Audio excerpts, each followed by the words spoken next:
कांच की बोतल का एक बड़ा सा टुकड़ा अपनी हथेली के पास रखकर राहुल ने श्वेता से कहा, अब बंद करो यह नाटक, वरना तुम जानती नहीं कि मैं इस वक्त क्या कर बैठूंगा।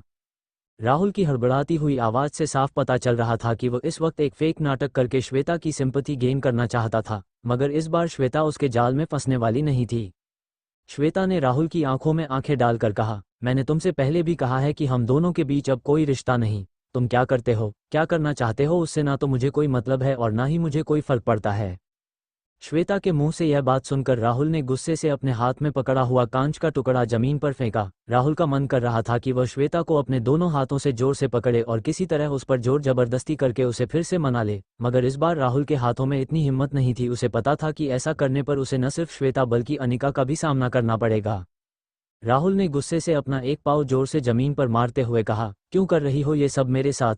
क्या समझती हो तुम अपने आप को? तुम क्या कोई बहुत बड़ी हीरोइन हो जो तुम्हें लगता है कि तुम मुझे छोड़ दोगी तो हजारों लड़के तुम्हारे पीछे दौड़कर चले आएंगे? कुछ नहीं हो तुम मेरे बिना। सुना नहीं यहाँ पार्टी में लोग क्या कह रहे थे? तुम सिर्फ इन लोगों में इसलिए फेमस थी क्योंकि मैं तुम्हारा डांस पार्टनर था। मुझे छोड़ दोगी तो तुम्हारी यहाँ जो भी इज्जत है वो मिट्टी में मिल जाएगी, यह बात तुम भी अच्छी तरह जानती हो।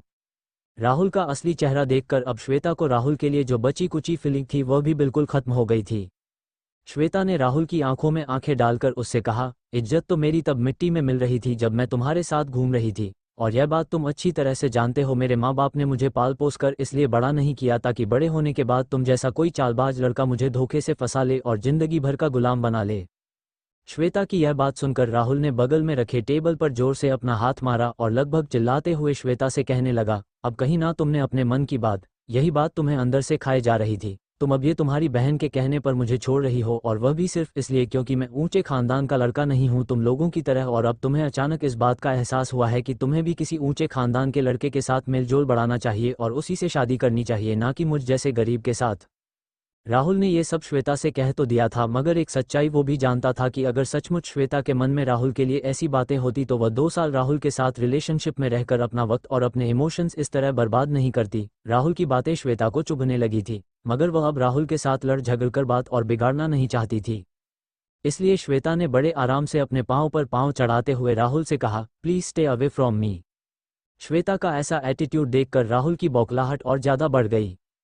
राहुल ने जोर से चुटकी बजाते हुए श्वेता से कहा, इनफ इज इनफ, किस बात की अकड़ है तुम्हें? तुम्हें लगता है कि तुम भी इन लोगों की तरह बहुत पैसे वाले खानदान की लड़की हो जो मुझ पर जैसे चाहे वैसे धोस जमा सकती हो?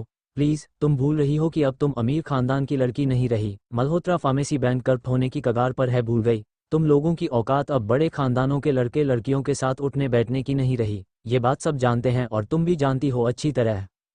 श्वेता ने राहुल को शार्प लुक देते हुए कहा, यह क्या बकवास कर रहे हो तुम?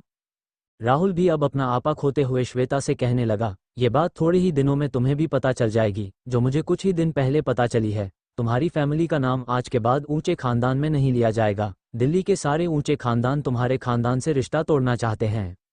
बहुत जल्द तुम्हें तो ऐसी पार्टीज में भी नहीं बुलाया जाएगा। किस बात की अकड़ है तुम्हें कि तुम पैसे वाले खानदान की बेटी हो? अरे देखो वहाँ योगिता को, देखो उसके दोस्तों को, देखो श्रेया अय्यर योगिता के माँ बाप के कहने पर उसे डांस सिखाने आने वाली है, और तुम्हारी फैमिली के तो इतनी औकात भी नहीं कि श्रेया अय्यर के साथ तुम्हारी फ़ोन पर बात करवा सकें। तुम हमेशा से कहती थी ना कि तुम्हें प्रोफेशनल डांसर बनने में कोई इंटरेस्ट नहीं है और तुम्हारा सारा ध्यान तुम मेडिकल स्टडीज़ में लगाना चाहती हो।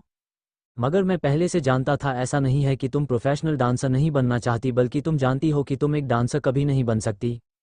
तुम योगिता से सिर्फ एक ही मामले में उससे बेहतर हो, तुम्हारा दिमाग बहुत शांत है। बाकी हर चीज़ में योगिता तुमसे कई ज़्यादा बेहतर है। उसका फैमिली बैकग्राउंड हो या उसकी डांस करने की टैलेंट, तुम जो प्रिंसेस बनने का ख्वाब देख रही हो ना, असलियत में वह प्रिंसेस योगिता है, और इसीलिए तुम उससे जलती हो। और अब जब श्रेया अय्यर योगिता के खानदान से मिलने आने वाली है तो तुम्हारी जलन और बढ़ गई, और इसीलिए तुम मेरे साथ ये सब कर रही हो। इससे तो अच्छा होता कि तुम ज़रा सा डांस ही सीख लेती।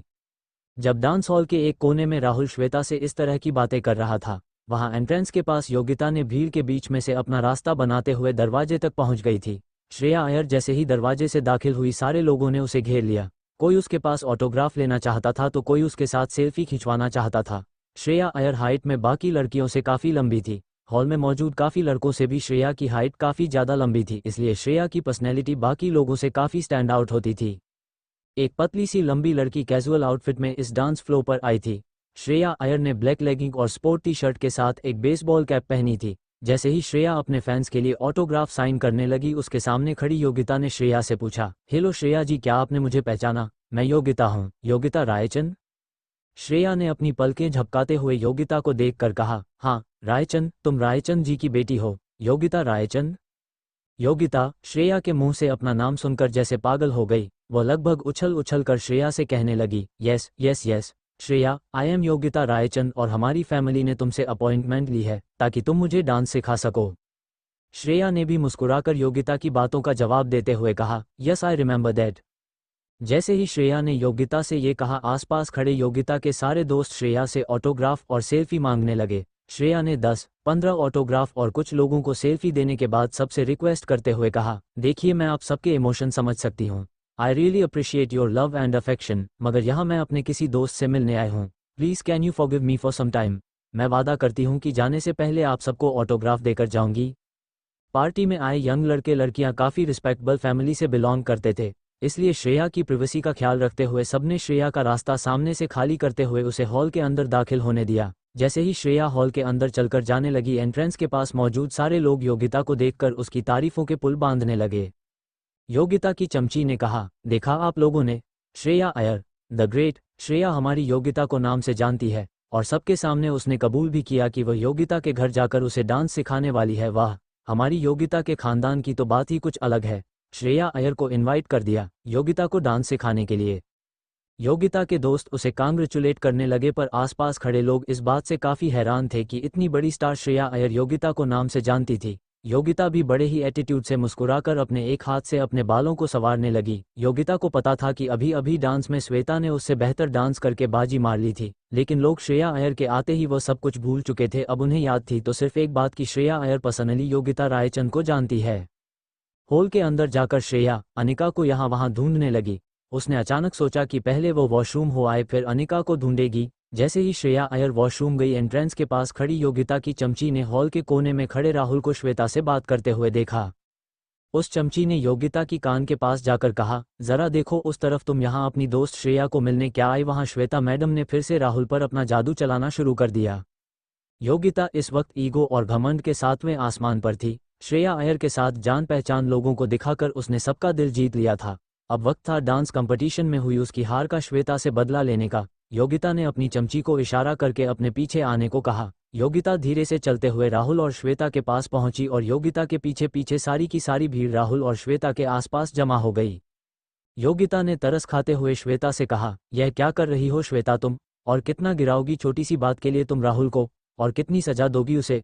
अगर वह श्रेया अय्यर के पास डांस सीखना चाहता है तो मैं उसे यह मौका दे सकती हूँ।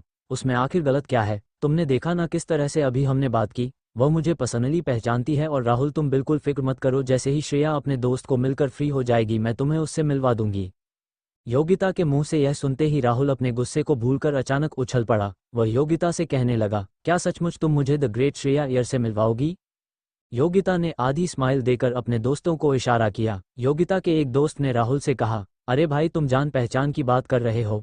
वह श्रेया अय्यर तो हमारी योगिता की दोस्त निकली। हम सबके सामने उसने योगिता को नाम से बुलाया। गाइज, ये तो हम सबके लिए बहुत प्राउड लेने वाली बात है। एंड वी आर प्राउड कि हम सब योगिता के दोस्त हैं। रायचंद परिवार का जवाब नहीं। तभी योगिता की दूसरी दोस्त ने अनिका और श्वेता की ओर इशारा करते हुए कहा, गाइज, रायचंद परिवार का पावर तो आज हम सब ने देख लिया, लेकिन कितने अफसोस की बात है कि यह श्वेता की मां जो किसी जमाने में रायचंद परिवार की बेटी हुआ करती थी, आज वह मल्होत्रा खानदान की बहू बनकर किस हालत में है। एक तरफ तो रायचंद परिवार है जहां श्रेया अय्यर जैसे बड़े बड़े लोग उन्हें मिलने उनके घर आते जाते हैं, और दूसरी तरफ यह मल्होत्रा परिवार है जिनसे लोग आजकल पीछा छुड़ाने की कोशिश कर रहे हैं। राहुल को योगिता के दोस्तों ने कही हुई बात में दम लगा। अब धीरे धीरे राहुल को लगने लगा था कि योगिता के साथ डांस का फैसला लेकर उसने कोई गलती नहीं की थी। थोड़ी सी ह्यूमिलिएशन के बदले उसे द ग्रेट श्रेया अय्यर को मिलने का मौका मिल रहा था।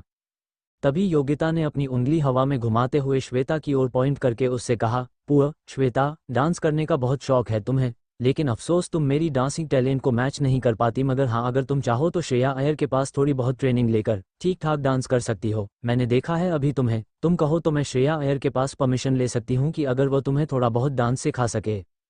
जैसे ही योगिता के मुंह से यह बात निकली, पीछे से एक बिल्कुल ही स्वीट आवाज में एक लड़की ने कहा, किसने कहा कि उसे मेरे पास डांस सीखने के लिए परमिशन की जरूरत है? यह आवाज आते ही सब लोगों ने पीछे मुड़कर देखा। श्रेया अय्यर को ये कहते हुए देखकर सब लोग चौंक गए। श्रेया ने एक बड़ी सी स्माइल देकर अपने हाथ आगे बढ़ा दिए। तभी योगिता के पास खड़ी उसकी दोस्त ने योगिता से कहा, देखो श्रेया अयर तुम्हें हक करना चाहती है सबके सामने, अब जाओ भी उसे हक करो। ये सब देखकर राहुल अपने होश खो बैठा। उसे यकीन नहीं हो रहा था कि वह जिस लड़की का इतना बड़ा फैन था वह लड़की बिल्कुल उसकी आंखों के सामने खड़ी थी और योगिता को हक करने के लिए बिल्कुल तैयार खड़ी थी। राहुल की आंखें बड़ी हो चुकी थी और उसके चेहरे से साफ पता चल रहा था कि अगर मौका मिले तो वह अभी के अभी योगिता के पांव छू लेगा। श्रेया अपने हाथों को हवा में रखकर आगे बढ़ने लगी। योगिता को ऐसा लगा कि श्रेया आकर उसे हक करना चाहती है। योगिता ने भी अपने हाथ खोलकर श्रेया का स्वागत करना चाहा, मगर जैसे ही योगिता श्रेया के पास आई, श्रेया ने उसे क्रॉस करते हुए अनिका के पास जाकर उसे गले लगा लिया। अनिका को देखकर श्रेया जोर जोर से उछलने लगी और कहने लगी, कितने दिनों बाद मिली हो तुम मुझे, आज तो मैं तुम्हें छोड़ूंगी नहीं, तुमसे ढेर सारी बातें करनी है। कहाँ थी तुम इतने दिन, क्या कर रही थी? अरे मुझे मिस किया कि नहीं तुमने मुझे मिस किया हो या ना किया हो उससे कोई फर्क नहीं पड़ता, मगर मैंने तुम्हें बहुत मिस किया है। शिवांगी भी मान को देख रही थी, पर वो उसे पहचान नहीं पाई क्योंकि एक तो मान थोड़ा अंधेरे में बैठा हुआ था, ऊपर से चेहरे पर मास्क था, पर उसका वो नीली आंखें वो देखकर शिवांगी को एक अलग ही वाइब आ रही थी। वो एक खिंचाव महसूस कर रही थी। तभी यशवीर ने बोला, हेलो एमके, मैं यशवीर शेखावत, मैंने ही आपको कंप्लेंट की थी शिवांगी के बारे में। तो उस तरफ से मान बोला, हेलो मिस्टर शेखावत। मान की आवाज़ सुनकर शिवांगी चौंक गई और उसकी आंखें खुली रह गई। उसकी धड़कन एक पल को तो रुकने को हुई, उसका दिल बहुत जोर से धड़क रहा था और वो मन ही मन बोली, मान ये आवाज़ तो मान का है। नहीं नहीं, ऐसा नहीं हो सकता, वह यहाँ पर कैसे आ सकता है? नहीं, शायद मैं कुछ ज़्यादा ही सोच रही हूँ। ये मान नहीं हो सकता, दुनिया में बहुतों की आवाज़ एक जैसी होती है, शायद इसका आवाज़ भी मान से मिलता होगा, पर यह मान नहीं हो सकता। मान यहाँ पर कैसे आ सकता है? मान को चुप देखकर यशवीर बोला, एमके आई थिंक मैंने आपको मेल में सब कुछ बताया था, बट फिर भी अगर आप चाहते हैं तो मैं आपको सब कुछ क्लियर करके फिर से बता सकता हूँ, क्योंकि ये कंप्लेंट और ये बात माफिया वर्ल्ड से जुड़ा हुआ है, इसलिए हम पुलिस के पास नहीं गए। मुझे इतना तो पता था कि पुलिस इस कंप्लेंट को सीरियसली लेगा नहीं, कॉज लियो मार्कोस वोल्कोफ ये भी कोई छोटा माफिया है नहीं, यहाँ न्यूयॉर्क में भी उसका बहुत चलता है। बात मेरी फैमिली की और घर की है, इसलिए मैंने आपसे कांटेक्ट करना जरूरी समझा। अब आप ही बताइए आप क्या कर सकते हैं? मान मिस्टर शेखावत, ऐसा मेल मुझे हर रोज काफ़ी सारे आते हैं, पर मैं आपका मेल का आंसर दिया, इसका मतलब ये होता है कि मुझे सिर्फ आपसे बात करनी है। जब मेरा बात आपसे हो रहा हूँ तो मैं नहीं चाहता कोई कदर परसों यहाँ पर मेरी बात सुन, यह मुझे पसंद नहीं है। मान बात तो यशवीर से कर रहा था, पर उसका ध्यान पूरा शिवांगी के तरफ था। वो देख सकता था शिवांगी कितनी नर्वस हो रही है उसकी आवाज़ से, और जब यशवीर ने बोला कि बात उसकी फैमिली और घर की है तो मान के तन बदन में जैसे आग से लग गई। मान के दिमाग में कबीर ने जो शक डाला था उसे और पक्का कर रहा था यशवीर की वो बातें, जिसमें उसने शिवांगी को अपना घर और फैमिली बोला। गुस्से में उसकी मुठिया कसी हुई थी, फिर भी उसने कंट्रोल करके यशवीर से बात करना शुरू किया। यशवीर, दरअसल एमके यही शिवांगी है और मैं इसी के लिए आपको मेल किया था। मान, चाहे कोई भी हो, अगर आपको मुझसे बात करनी है तो अलोन रहकर बात करना होगा, नहीं तो यह मीटिंग यहीं पर खत्म होती है। यशवीर नो एमके वेट, फिर शिवांगी की तरफ मुड़कर उससे बोला, शिवांगी तुम अभी यहाँ से जाओ, तुम्हें वैसे भी किंडरगार्टन जाना होगा प्रिंस को लेने, तो तुम वहाँ जाओ, बाकी के सारे बातें मैं एमके से कर लूँगा और तुम्हें सब इन्फॉर्म कर दूंगा। यशवीर जिस तरह का से शिवांगी से बातें कर रहा था, मान को ऐसा लग रहा था कि शायद उन दोनों के बीच में सच में कुछ है, और यही गलतफहमी में मान और भी जल रहा था। शिवांगी यशवीर को देखते हुए बोली, ठीक है वीर, मैं चली जाती हूँ और आप इनसे बात कर लीजिए। बोलते हुए शिवांगी एक बार लैपटॉप स्क्रीन की तरफ देखी और अपना सर झटकते हुए वहां से चली गई। मान अपनी मन में बोला, ओ वाह, यशवीर का निक नेम भी है वीर, वो मुझे तो तुमने कभी कोई नाम से नहीं बुलाया। लास्ट टाइम जब तुम और मैं साथ थे तब भी तुम हर वक्त मुझे मान सर कह के ही बुलाती थी। मैंने कितनी बार तुम्हें बोला था कि सिर्फ मेरा नाम लिया करो, तभी भी तुमने कभी मुझे मेरे नाम से नहीं बुलाया। हर एक चीज़ का बदला लिया जाएगा Shivani, just wait and watch. Shivangi ने जाने के बाद यशवीर ने मान को सब कुछ एक्सप्लेन करके फिर से बताया कैसे लियो मार्कोस वोल्कोफ शिवांगी से मिला और उसको अब कैसे परेशान कर रहा है। इन सब बातों के अंदर यशवीर ने मान को ये तो बताया कि उसके ही मॉल में शिवांगी का एक बड़ा सा बुटीक है और शिवांगी उसके यहाँ पर Indian bride and Indian dresses का हेड डिज़ाइनर है, पर उसने यह नहीं बताया कि उसके शिवांगी के बीच में भाई बहन जैसा रिश्ता है। और यह शिवांगी की ही इच्छा थी कि वह और यशवीर दोनों प्रोफेशनल रहेंगे बाहर, भले ही घर में हो भाई बहन है पर बाहर प्रोफेशनल रहेंगे, और वो दोनों बाहर सबके सामने एक दूसरे को वीर और शिवांगी बोलकर ही बुलाएंगे, ताकि किसी को बोलने का कोई मौका ना मिले कि शिवांगी सिफारिश के चलते इतनी ऊपर तक कामयाब हो पाई है। घर के बाहर हो यशवीर का डिज़ाइनर और उस बुटीक का ओनर थी बस। वैसे तो मान को लियो मार्कोस के बारे में सब कुछ पता था, पर उसने फिर भी सुना और बोला, ठीक है मैं देखता हूँ, मुझसे जो भी होता है मैं वह करूँगा, वो आगे से आपको परेशान नहीं करेगा। वैसे मुझे आप काफ़ी अच्छे इंसान लगे mister Shekhawat. Yashveer thank you MK, इसके बदले आपको बिजनेस रिलेटेड मेरी कोई भी ज़रूरत पड़े तो आप मुझे बताइएगा। Man thanks but no thanks cause MK को कभी किसी की ज़रूरत नहीं पड़ती मिस्टर शेखावत, बल्कि पूरी दुनिया को उसकी ज़रूरत पड़ती है। फिर भी अगर आपने बोली दिया है तो बहुत जल्द मैं आपको कांटेक्ट करूंगा और आप मना नहीं करेंगे। यशवीर जी बिल्कुल एमके। इतने में उन दोनों का वीडियो कॉल खत्म हो गया। उधर दूसरी तरफ शिवानी किंडरगार्टन में प्रिंस को लेने आई थी। उसका कार किंडरगार्टन के सामने आकर रुकी तो उसने देखा सामने और एक और कार खड़ी है। ब्लैक कलर की वो बड़ी सी कार काफ़ी महंगी लग रही थी, पर वो कार बीच में ही खड़ी थी। शिवांगी, क्या बदतमीजी है ये, रास्ते के बीच में ऐसे कार कौन खड़ा करता है। शिवांगी भुनभुनाते हुए कार से बाहर उतरी ही थी कि सामने के कार से एक लंबा चौड़ा इंसान बाहर आया। दिखने में काफ़ी हैंडसम था पर इंडियन नहीं था। शिवांगी उसको देखते ही चौंक गई तो सामने खड़े हुए आदमी ने बोला, hello beautiful, how are you? I haven't seen you since many days, that's why I came here to meet you. Shivangi अपनी आंखों को बड़ी करते हुए बोला, Leo Marcos Volkoff, what are you doing here? Leo Marcos, oh baby, so much anger is not good for health and you know how much I love you. Shivangi जोर से चिल्लाई, but I don't love you, every time I said it but you, I don't want to talk to you. Shivangi उसके बाजू से निकाल के kindergarten की तरफ जाने को हुई तो लियो मार्कोस ने उसका हाथ पकड़ लिया और बोला, hey baby listen to me. Shivangi ने झटके से उससे हाथ छुड़ा लिया और बोली, don't cross your limit and don't touch me और this way, stop following me, don't think that after seeing your power and money I fall for you like those girls who keeps roaming in front of you seeing your money and your power, so get out of my way. बोलकर वो kindergarten के अंदर चली गई Prince को लेने। लियो Marcos वोल्कोफ भी अपने कार में बैठकर चला गया, पर जाते हुए पीछे से शिवांगी की तरफ देखते हुए बोला, how long will you keep avoiding me? One day और the other I will bring you to my bed. बोलते वक्त लियो मार्कोस के चेहरे पर एक कुटिलता भरी हंसी थी। प्रिंस अपनी क्लास से बाहर आया और सामने शिवांगी को देखा तो वह बहुत खुश हो गया और वो बोला, वाओ एंजल, आप तो सच में मुझे लेने आ गए। क्या आज आपको अपनी बुटीक जाना नहीं था? शिवांगी, हाँ जाना तो था, पर तुमसे प्रॉमिस जो किया था इसलिए मैं आज बुटीक थोड़ा लेट जाऊंगी, तो क्या अब हम दोनों घर चले? प्रिंस, ओके एंजल, पर क्या आप मुझे आइसक्रीम खिलाएंगे, क्योंकि दादा मुझे कभी आइसक्रीम खाने नहीं देता है। वो हमेशा मुझे बोलते हैं आइसक्रीम खाने से मुझे ठंड हो जाती है। शिवांगी, बिल्कुल सही भाई, सही बोलते हैं। तुम्हें बचपन से ही कोल्ड की तकलीफ है और तुम आइसक्रीम खाते हो तो और बीमार पड़ जाते हो, इसलिए तुम्हें आइसक्रीम नहीं खानी चाहिए। प्रिंस, प्लीज़ एंजल, कभी कभी खाने से कुछ नहीं होता है, तो खिला दो आप, आज डैड भी नहीं है, प्लीज़ प्लीज़ प्लीज़। प्रिंस ने शिवांगी को काफ़ी रिक्वेस्ट की। शिवांगी ने ओके बोली और सामने एक कैफ़े में उसको लेकर गई। एक छोटा सा आइसक्रीम कोन प्रिंस को लेकर दी और प्रिंस को लेकर अपने कार में बैठ घर की तरफ चली गई।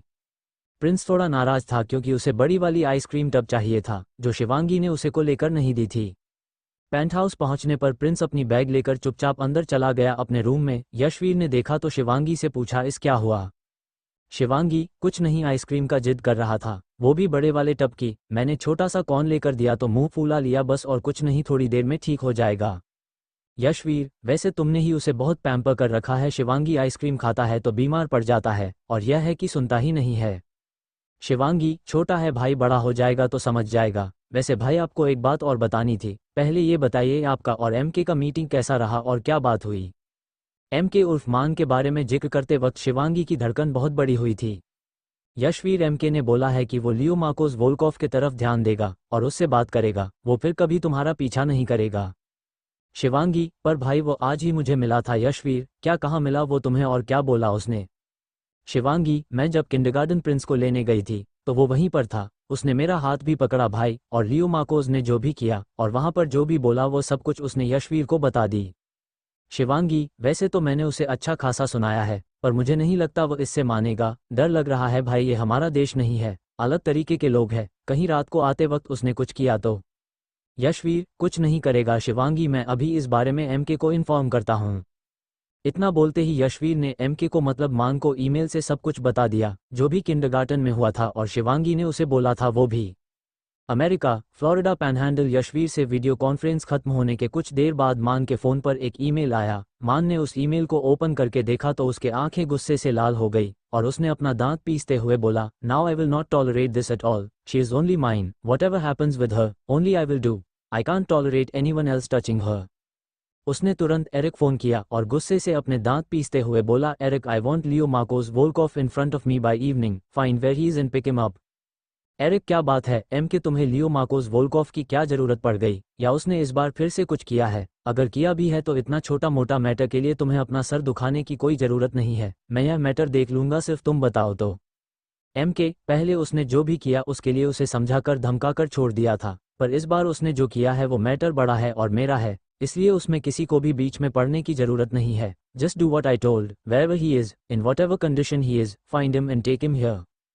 क्या करेगा लियो मार्कोस शिवांगी के साथ? किसका मेल आया था मान को जो मान इतना गुस्सा हो गया? क्या करेगा मान अब लियो मार्कोस के साथ? यशवीर से वीडियो कॉन्फ्रेंस खत्म होने के कुछ देर बाद मान के फ़ोन पर एक ईमेल आया। मान ने उस ईमेल को ओपन करके देखा तो उसके आंखें गुस्से से लाल हो गई और उसने अपना दांत पीसते हुए बोला, now I will not tolerate this at all, she is only mine, whatever happens with her only I will do, I can't tolerate anyone else touching her. उसने तुरंत एरिक फ़ोन किया और गुस्से से अपने दांत पीसते हुए बोला, Eric I want Leo Marcos Volkov in front of me by evening, find where he is and pick him up. Eric क्या बात है एम के तुम्हें लियो मार्कोस वोल्कोव की क्या जरूरत पड़ गई, या उसने इस बार फिर से कुछ किया है? अगर किया भी है तो इतना छोटा मोटा मैटर के लिए तुम्हें अपना सर दुखाने की कोई जरूरत नहीं है, मैं यह मैटर देख लूंगा, सिर्फ तुम बताओ तो। एम के पहले उसने जो भी किया उसके लिए उसे समझाकर धमकाकर छोड़ दिया था, पर इस बार उसने जो किया है वो मैटर बड़ा है और मेरा है, इसलिए उसमें किसी को भी बीच में पड़ने की जरूरत नहीं है। Just do what I told, wherever he is, in whatever condition he is, find him and take him here. कहानी के कैरेक्टर भले ही आउट ऑफ इंडिया से है या वहां गई है, पर कहानी को पढ़ते वाले हिंदी है, इसलिए आउट ऑफ इंडिया के कैरेक्टर्स के डायलॉग को मैं हिंदी में लिख रही हूं ताकि कहानी को समझने में और पढ़ने में आसानी हो। अमेरिका, फ्लोरिडा, पैनहैंडल, शाम का वक्त, स्टडी रूम का माहौल इस वक्त बहुत गर्म था। मान बहुत गुस्से में था, लगातार वाइन और सिगार पिए जा रहा था। कबीर, देख मान, अगर तू बताया नहीं तो मुझे पता कैसे चलेगा कि बात क्या है, और तू इतना गुस्से में क्यों है? Man, I always told him that no matter what he do, I don't have any problem, but I won't tolerate being abused girls. Kabir से बोलते हुए भी मान के मुट्ठियां गुस्से में बंधी हुई थी और सांसें फूल रही थी। कबीर, तू किसके बारे में बात कर रहा है? मैं कुछ समझ नहीं, साफ साफ बोल। मान लियो मार्कोस वोल्कोव, पहले भी उसे वॉर्न किया था फिर भी उसकी शिकायत आती रही। लड़कियों को अब्यूज करना, उन्हें यूज़ करना, जो लड़की पसंद आ जाए उसको उठा लेना, ज़बरदस्ती करना, ये सब करना उसकी आदत है। अगर कोई लड़की उसे पसंद आए तो उसके पीछे पड़ जाता है जब तक उसे हासिल नहीं कर लेता। पहले भी उसका बहुत बार शिकायत आया मेरे पास और मैं हर बार उसको बुलाकर वॉर्न करके छोड़ दिया, पर इस बार उसने गलत जगह पर हाथ डाला है। कबीर, क्या मतलब, तू कहना क्या चाहता है? उसने शिवानी के साथ कुछ किया है फिर से? मान, हाँ, मॉर्निंग में जब मेरा वीडियो कॉन्फ्रेंस चल रहा था यशवीर के साथ, इतने वक्त बाद शिवांगी को अपने सामने देखकर मेरा गुस्सा ज़्यादा बढ़ रहा था, इसलिए अपना गुस्से बर्दाश्त करने के लिए मैंने यशवीर को बोला था मुझे उससे अकेले में कॉन्फ्रेंस करना है, तो यशवीर ने उसे वो बच्चा प्रिंस उसको लेने के लिए भेज दिया था और शिवांगी बाहर चली गई थी उस प्रिंस को लेने। उस प्रिंस के किंडरगार्टन के बाहर लियो मार्कोस शिवांगी को मिला, उन दोनों के बीच कुछ बहस भी हुई और वहीं पर उसने शिवांगी का हाथ भी पड़ा था। कबीर, लुकमान, ये तू भी अच्छे से जानता है शिवांगी कोई अबला नारी नहीं है, याद तो होगा तुझे, तुम दोनों के पहली मुलाकात में उसने तुझे थप्पड़ मार दिया था जब तूने उसे जबरदस्ती किस किया था। वो अपना खुद का प्रोटेक्शन कर सकती है, एंड आई थिंक उसने अपना प्रोटेक्शन किया भी होगा, तो तू इतना हाइपर क्यों हो रहा है? मान, क्या होगा, उसमें तो अपना प्रोटेक्शन किया, पर मेरी चीज़ के ऊपर हाथ डालने का अंजाम भी तो उसको पता चलना चाहिए। सिर्फ उसे ही नहीं, सबको पता होना चाहिए माफिया किंग के चीज़ों पर हाथ डालने का है अंजाम क्या होता है। कबीर, इस तरीके से कैसे बात कर सकता है मान, वह कोई चीज़ नहीं है। माना कि नफरत करता है तू उससे, पर मुझे ये तेरा बात करने का तरीका सही नहीं लग रहा है। Man, this is none of your business, you stay away from this matter. मैं जानता हूँ तेरे दिल में शिवांगी के लिए एक सॉफ्ट कॉर्नर है, वो तेरी बहुत अच्छी दोस्त हुआ करती थी। कबीर, ऐसा नहीं है मान, तू मुझे गलत समझ रहा है, मेरा कहने का वो मतलब नहीं था। तेरा जो भी मतलब था मुझे उससे कोई मतलब नहीं है, मुझे अभी इस बारे में कोई बहस नहीं करना। अभी तू जा और जब लियो मार्कोस बेस पर पहुंच जाए तो मुझे इन्फॉर्म कर देना। एरिक से बोलना इंतजाम सही रखे, अब थोड़ी देर के लिए मुझे अकेला छोड़ दे।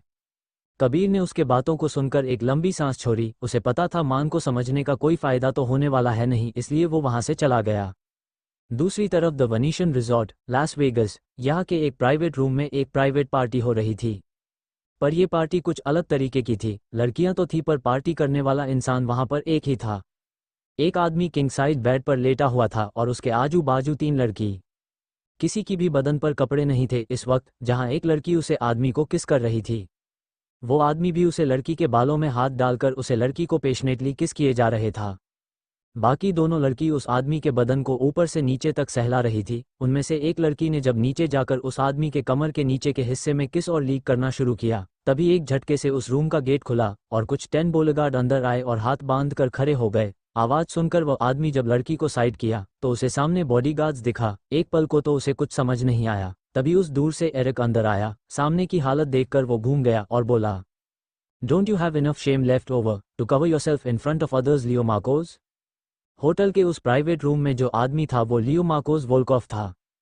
एरिक की बातें सुनकर लियो मार्कोस को ध्यान आया कि वो किस कंडीशन में है। उसने साइड से एक चादर उठाई और अपने ऊपर डाल लिया। तब तक उन तीनों लड़कियों ने भी अपने आप को कवर कर लिया था। Leo Marcos, what the hell, what are you doing here and how dare you enter my room like that.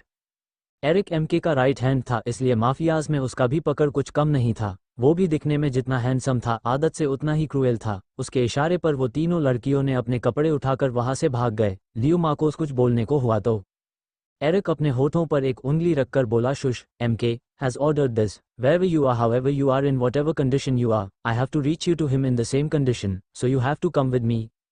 Leo Marcos, but why, what have I done and why am I being taken away in this manner. Eric, don't teach me what to do and what not to do, you have to come with me right now. ऐसा बोलकर Eric ने bodyguards को इशारा किया तो bodyguards ने लियो Marcos को ठीक उसी हालत में उठा लिया जिस हालत में वह था और लेकर बाहर चला गया। अमेरिका, फ्लोरिडा, पैनहैंडल, रात के 2 बजे मान के फ़ोन पर एक कॉल आया। मान इस वक्त भी अपने स्टडी रूम में ही था। वो अपनी रिवॉल्विंग चेयर पर बैठकर सिगार पी रहा था और अपने फ़ोन की तरफ घूर रहा था। उसे देखकर ऐसा लग रहा था कि वह किसी के फ़ोन का इंतजार कर रहा है। फ़ोन का बेल बजते ही मान उस फ़ोन कॉल को उठाया और अपने कानों से लगा लिया तो सामने से आवाज़ आया, एमके, हमने उसे उठा लिया है और वो इस वक्त बेसमेंट में है, आप आना चाहे तो अभी आ सकते हैं। मान, गुड जॉब एरिक, मैं आ रहा हूँ। तब तक उसकी खातिरदारी में कोई कमी नहीं रहनी चाहिए।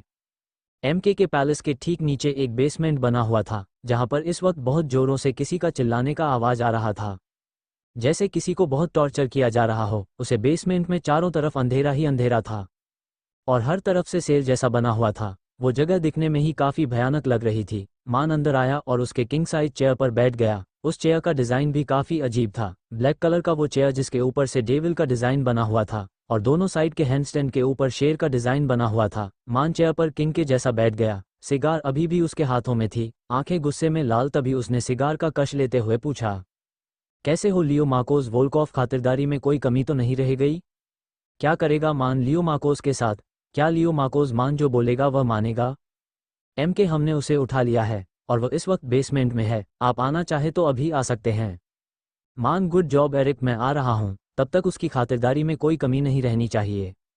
एमके के पैलेस के ठीक नीचे एक बेसमेंट बना हुआ था जहां पर इस वक्त बहुत जोरों से किसी का चिल्लाने का आवाज़ आ रहा था, जैसे किसी को बहुत टॉर्चर किया जा रहा हो। उसे बेसमेंट में चारों तरफ अंधेरा ही अंधेरा था और हर तरफ से सेल जैसा बना हुआ था। वो जगह दिखने में ही काफ़ी भयानक लग रही थी। मान अंदर आया और उसके किंग साइज चेयर पर बैठ गया। उस चेयर का डिज़ाइन भी काफ़ी अजीब था। ब्लैक कलर का वो चेयर जिसके ऊपर से डेविल का डिज़ाइन बना हुआ था और दोनों साइड के हैंडस्टैंड के ऊपर शेर का डिज़ाइन बना हुआ था। मान चेयर पर किंग के जैसा बैठ गया। सिगार अभी भी उसके हाथों में थी, आंखें गुस्से में लाल। तभी उसने सिगार का कश लेते हुए पूछा, कैसे हो लियो मार्कोस, खातिरदारी में कोई कमी तो नहीं हुई? सामने लियो एक कुर्सी पर बैठा हुआ था जिसका हाथ पैर दोनों बंधे हुए थे और ऊपर से काफ़ी स्पीड से ठंडा पानी गिर रहा था। लियो को मान के गार्ड्स ने काफ़ी ज़्यादा टॉर्चर पहले ही किया था, इस वजह से उसका सर नीचे की तरफ था। वह काफ़ी थका हुआ लग रहा था, जैसे अभी बेहोशी की हालत में हो। इस वजह से उसे पता भी नहीं चला कि कब उसके सामने आकर एमके बैठ गया। एमके की आवाज़ सुनकर लियो मार्कोस ने अपना सर उठाया और बोला, Leo Marcos, what is this MK? Why was I brought here in this manner? That man of yours didn't even give me a chance to wear clothes, and ever since I am brought here I am being tortured. At least I should know what is my mistake. लियो मान के सामने इस वक्त towel में ही बैठा था और वैसे ही उसके ऊपर ठंडा पानी गिर रहा था। लियो मार्कोस को एरिक जब से बेस में लेके आया था ये ठंडा पानी ऊपर से चालू ही था, जिस वजह से वह अब थोड़ा कांपने भी लगा था और एरिक ने उसकी थोड़ी धुलाई भी की थी।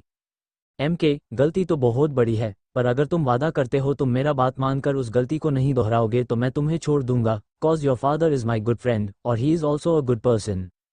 लियो मार्कोस, पहले मेरी गलती क्या है वो बताओ। एमके, शिवांगी राव। शिवांगी का नाम लेते ही लियो मार्कोस ने मान को सवालिया नज़रों से देखने लगा। तो मान बोला, आज के बाद से तुम उसके आसपास भी नहीं भटकोगे, ना कोई फ़ोन ना कोई मैसेज, भूल जाओगे इस नाम के कोई लड़की भी थी, और अगर तुमने ऐसा नहीं किया तो तुम्हारे लिए अंजाम बहुत बुरा हो सकता है। लियो मार्कोस पर ऐसा क्यों, ऐसा क्या है उसे लड़की में जो माफिया किंग एम के उस लड़की में इतना इंटरेस्ट ले रहा है? एम के, मैं उसमें इंटरेस्ट लूँ या न लूँ वो मेरा मैटर है, इसमें ज़्यादा ताका झांकी करने की ज़रूरत नहीं है, जितना बोला गया है उतना सुनो, आज के बाद उसे लड़की को तुम देखोगे भी तक नहीं आंख उठाकर। लियो मार्कोस पर वो लड़की मुझे पसंद आ गई है, I like a very much, and anyway it's just a matter of once, that once just in my bed. Manas उसके बात को बीच में काट दिया और चिल्ला के बोला, बस इसके आगे का एक शब्द भी नहीं, तुम लिमिट क्रॉस कर रहे हो। मैं यहाँ पर चुप बैठा हूँ तो सिर्फ इस वजह से तुम्हारा पापा मेरा अच्छा दोस्त है और मैं उस इंसान को रिस्पेक्ट भी करता हूँ, वरना अब तक तुम्हारा वो हाल होता कि तुम बोलने के काबिल भी नहीं रहते। और किंग का पनिशमेंट कैसा होता है ये तुम्हें बोलने की कोई ज़रूरत नहीं है, तुम अच्छे से जानते हो, राइट? लियो मार्कोस, क्या बात है किंग, आप उस लड़की की इतनी तरफदारी क्यों कर रहे हैं? क्या उस लड़की ने कंप्लेंट किया है? आपने देखा उसे लड़की को? कहीं उस लड़की पर आपका दिल तो नहीं हो गया? वैसे देखा जाए तो सही भी है, सो sexy and hot. Leo Marcos एक ढीठ किस्म का इंसान था, उसे जो पसंद आ जाता था अगर वो चीज़ उसे नहीं मिलता तो उसका ईगो हर्ट हो जाता था। मान से जब लियो मार्कोस की बातें और बर्दाश्त नहीं हुआ तो वो अपने जगह से उठा और जाकर लियो मार्कोस को उसके जबड़ा पकड़कर एक के बाद एक पंच करने लगा। उसे पंच से लियो मार्कोस के होंठ फट गया और मुंह से खून निकलने लगा, पानी अभी भी ऊपर से चालू था। लियो मार्कोस की हालत अब और भी ज़्यादा खराब होने लगी थी। एम के लियो को और भी मारता तभी उसका फ़ोन रिंग करने लगा। उसका फ़ोन जो साइड में कॉफ़ी टेबल पर रखा हुआ था, उसने फ़ोन की तरफ देखा तो कबीर का फ़ोन आ रहा था। उसने एरिक को इशारा किया तो एरिक ने उसका इशारा समझकर उसने वो फ़ोन उठा लिया और कॉल पिक करते हुए बोला, हेलो कबीर। कबीर, रात के 3 बजे तुमने एमके का कॉल पिक किया है, तो एमके कहाँ है इस वक्त? एरिक, वो इस वक्त किसी को सबक सिखाने की कोशिश कर रहा है कबीर। कबीर, मतलब मैं कुछ समझा नहीं। एरिक, एमके बेसमेंट में है कबीर, और मैं भी एमके के बोलने पर मैंने उस लियो मार्कोस वोल्कोव को उठाकर यहाँ पर लाया हूँ। कबीर, समझ गया मैं, मुझे तो ये समझ नहीं आता तुम दोनों को रात को नींद नहीं आती है क्या? अगर उसको उठाकर ले भी आए थे तो रहने देते उसको बेसमेंट में, सुबह तक तो इंतजार कर लेते, रात भर जाग कर किसी को पनिश करने का ये कौन सा टाइम है? दोनों के दोनों निशाचर प्राणी। एरिक, व्हाट निशाचर व्हाट प्राणी, इसका क्या मतलब है? कबीर, व्हाटएवर, छोड़ो, तुम्हें समझ नहीं आएगा, मैं ही आ रहा हूँ वहाँ पर। इधर मान अपने हाथ में एक नाइफ पकड़ा हुआ था और उस नाइफ के धार पर अपनी उंगली घुमा रहा था। उसके होंठों पर एक कनिंग स्माइल और आंखें डरावनी थी। उसने लियो मार्कोस से पूछा, क्या अब भी तुम शिवांगी का पीछा नहीं छोड़ोगे? लियो मार्कोस ने एमके को देख सलाइवा निगलकर अपना सूखता हुआ गला तर किया और बोला, छोड़ दूंगा एमके, सब छोड़ दूंगा, छोड़ूंगा ही नहीं, मैं उसकी तरफ अब आंखें उठाकर भी नहीं देखूंगा, बल्कि जिस रास्ते से जाएगी मैं तो उसे रास्ते से जाऊंगा भी नहीं। MK, good for you. इतने में ही कबीर वहां पर आ पहुंचा और बोला, क्या हो रहा है यहाँ पर? एमके, आओ के भी देखो तो यहाँ पर मेहमान आए हुए हैं और खातिरदारी चल रही है। कबीर, तो क्या खातिरदारी हो गई या और भी करनी बाकी है? एमके, नहीं हो गई खातिरदारी, बस कुछ बातें और बाकी है। कबीर, तो चल यहाँ से, वैसे भी जब भी यहाँ आओ इस जगह पर मुझे कुछ अजीब सी फीलिंग आने लगती है। एमके, चलते हैं। वैसे तू इतना रात को क्या कर रहा था? तू तो जल्दी सो जाता है, तुझे तेरी नींद से जो प्यार है। कबीर, सो ही गया था पर अचानक आंखें खुल गई और नींद नहीं आई तो सोचा तेरे पास चला जाओ और साथ में दोनों थोड़ा ड्रिंक करे, क्योंकि तू तो सोता है नहीं, निशाचर प्राणी जो बन गया है। स्टडी रूम में गया तो तू दिखा नहीं तो तुझे फ़ोन किया और पता चला कि तू यहाँ पर है। मान चलते हुए अपने कॉफ़ी टेबल के पास आया और एक बोतल से 2 ग्लास में वाइन भरा, एक ग्लास कबीर के हाथ में देकर दूसरा खुद उठा लिया। उसने एरिक को इशारे में पूछा तो एरिक ने ना बोल दिया। मान वाइन के ग्लास को एक ही घूंट में खत्म कर दिया। ग्लास को टेबल पर रखकर उसने अपनी जेब से एक सिगार निकाला और सिगार कट भी। उसने सिगार कट किया और उसे जलाते हुए बोला, बाकी सब तो ठीक है केवी, इसने मान भी लिया है ये अब शिवांगी के पीछे नहीं पड़ेगा और उसको तकलीफ भी नहीं देगा, उसको स्टॉक भी नहीं करेगा। बोलकर उसने एक बार लियो मार्कोस के तरफ देखा और फिर बोला, पर इसने गलती तो किया है ना केवी उसको छूकर, तो मतलब इसकी गलती की इसको सजा भी मिलनी चाहिए ना।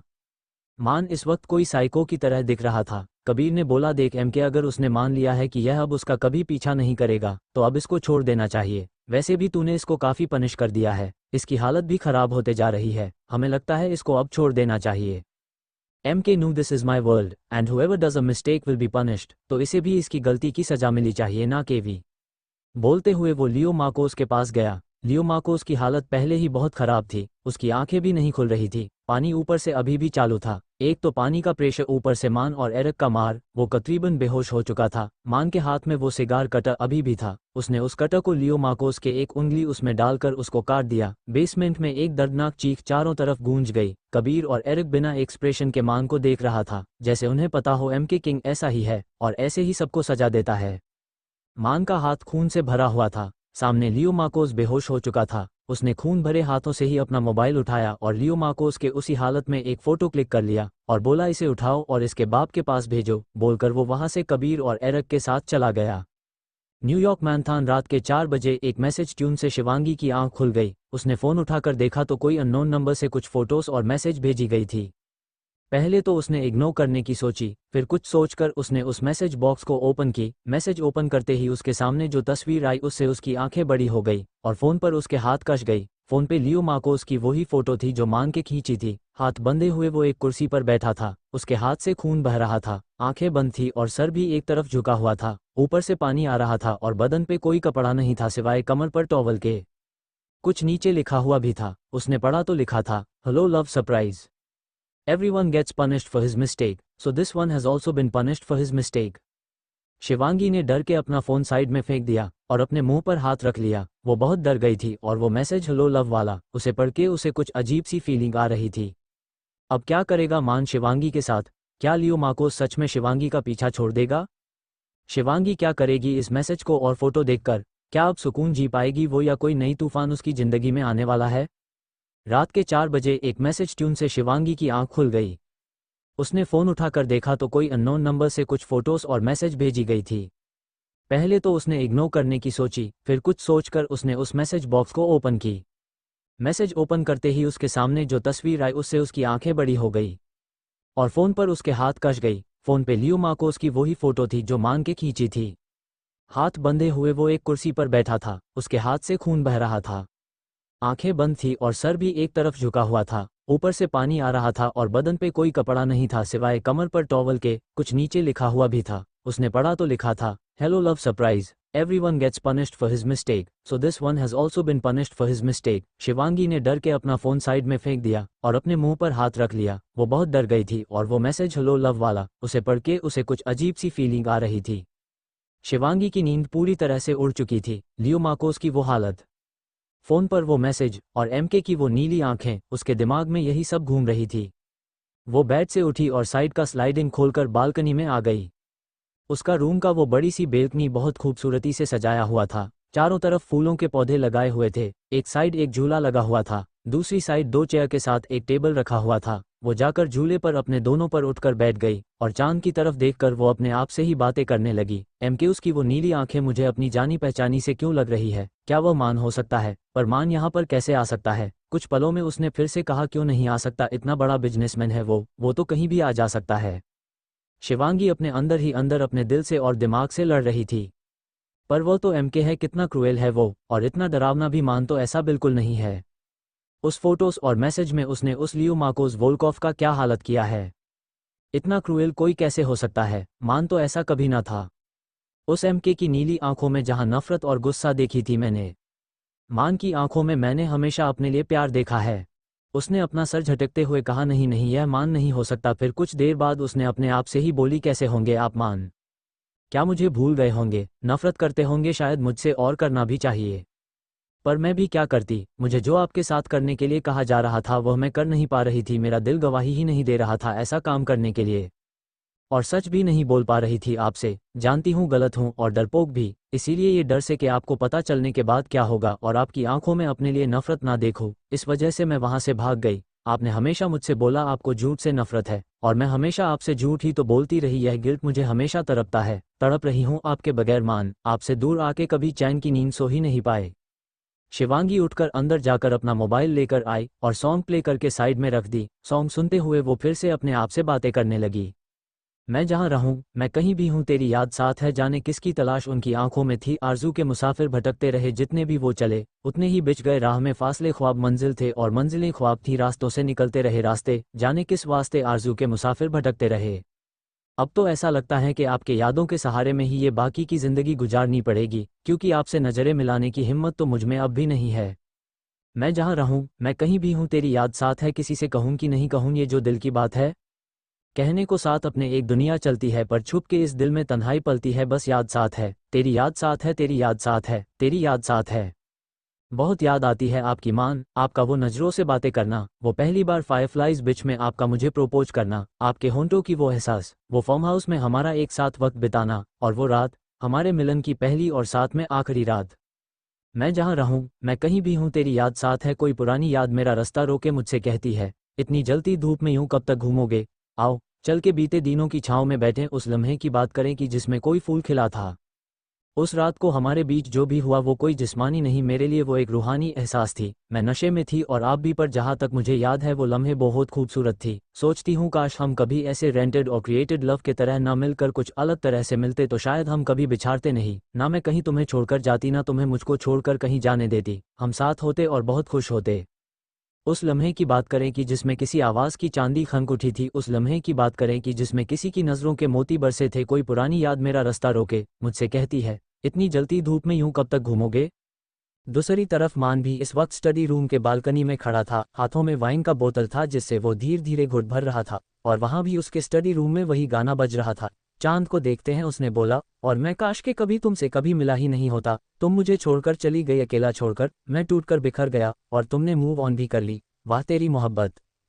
कहीं तो दिल में यादों की एक सूली गड़ जाती है, कहीं हर एक तस्वीर बहुत ही धुंधली पड़ जाती है। कोई नई दुनिया के नए रंगों में खुश रहता है, कोई सब कुछ पा के भी ये मन ही मन कहता है।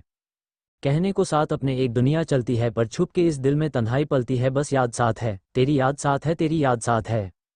शिवांगी, इन 6 सालों में शायद आपने मूव ऑन कर लिया होगा, मान है ना। शायद शादी भी कर ली होगी और शायद बच्चे भी कर लिए होंगे। अच्छा है ऐसा हो तो, मेरे जैसी लड़की को भूल जाना ही अच्छा है। पर मैं नहीं कर पाई मान, मैं आपको कभी भुला नहीं पाई, न पाऊंगी। मेरी पूरी जिंदगी ऐसे ही अकेली तन्हा गुजरेगी, और शायद यही मेरी सजा है। सच तो ये है, कसूर अपना है। चांद को छूने की तमन्ना की, आसमां को जमीन पर मांगा फूल चाहा कि पत्थरों पे खिले कांटों में की तलाश खुशबू की। आरज़ू की आग ठंडक दे, बर्फ में ढूंढते रहे गर्मी ख्वाब जो देखा। चाहा सच हो जाए इसकी, हमको सजा तो मिलनी थी। सच तो ये है, कसूर अपना है। मान, सजा तो तुम्हें मिलेगी शिवांगी। तड़पोगी तुम जैसे हर पल में तड़पा हूँ, पर ये तड़प बेहद होगी। कोशोई तुम उस वक्त को जिस वक्त तुम मेरे सामने वापस आओगी, और मेरे कैद में होगी तुम उस वक्त से। बोलते हुए उसने उस वाइन की बोतल को अपने मुंह से लगा लिया और एक ही सांस में पूरा खत्म कर दिया।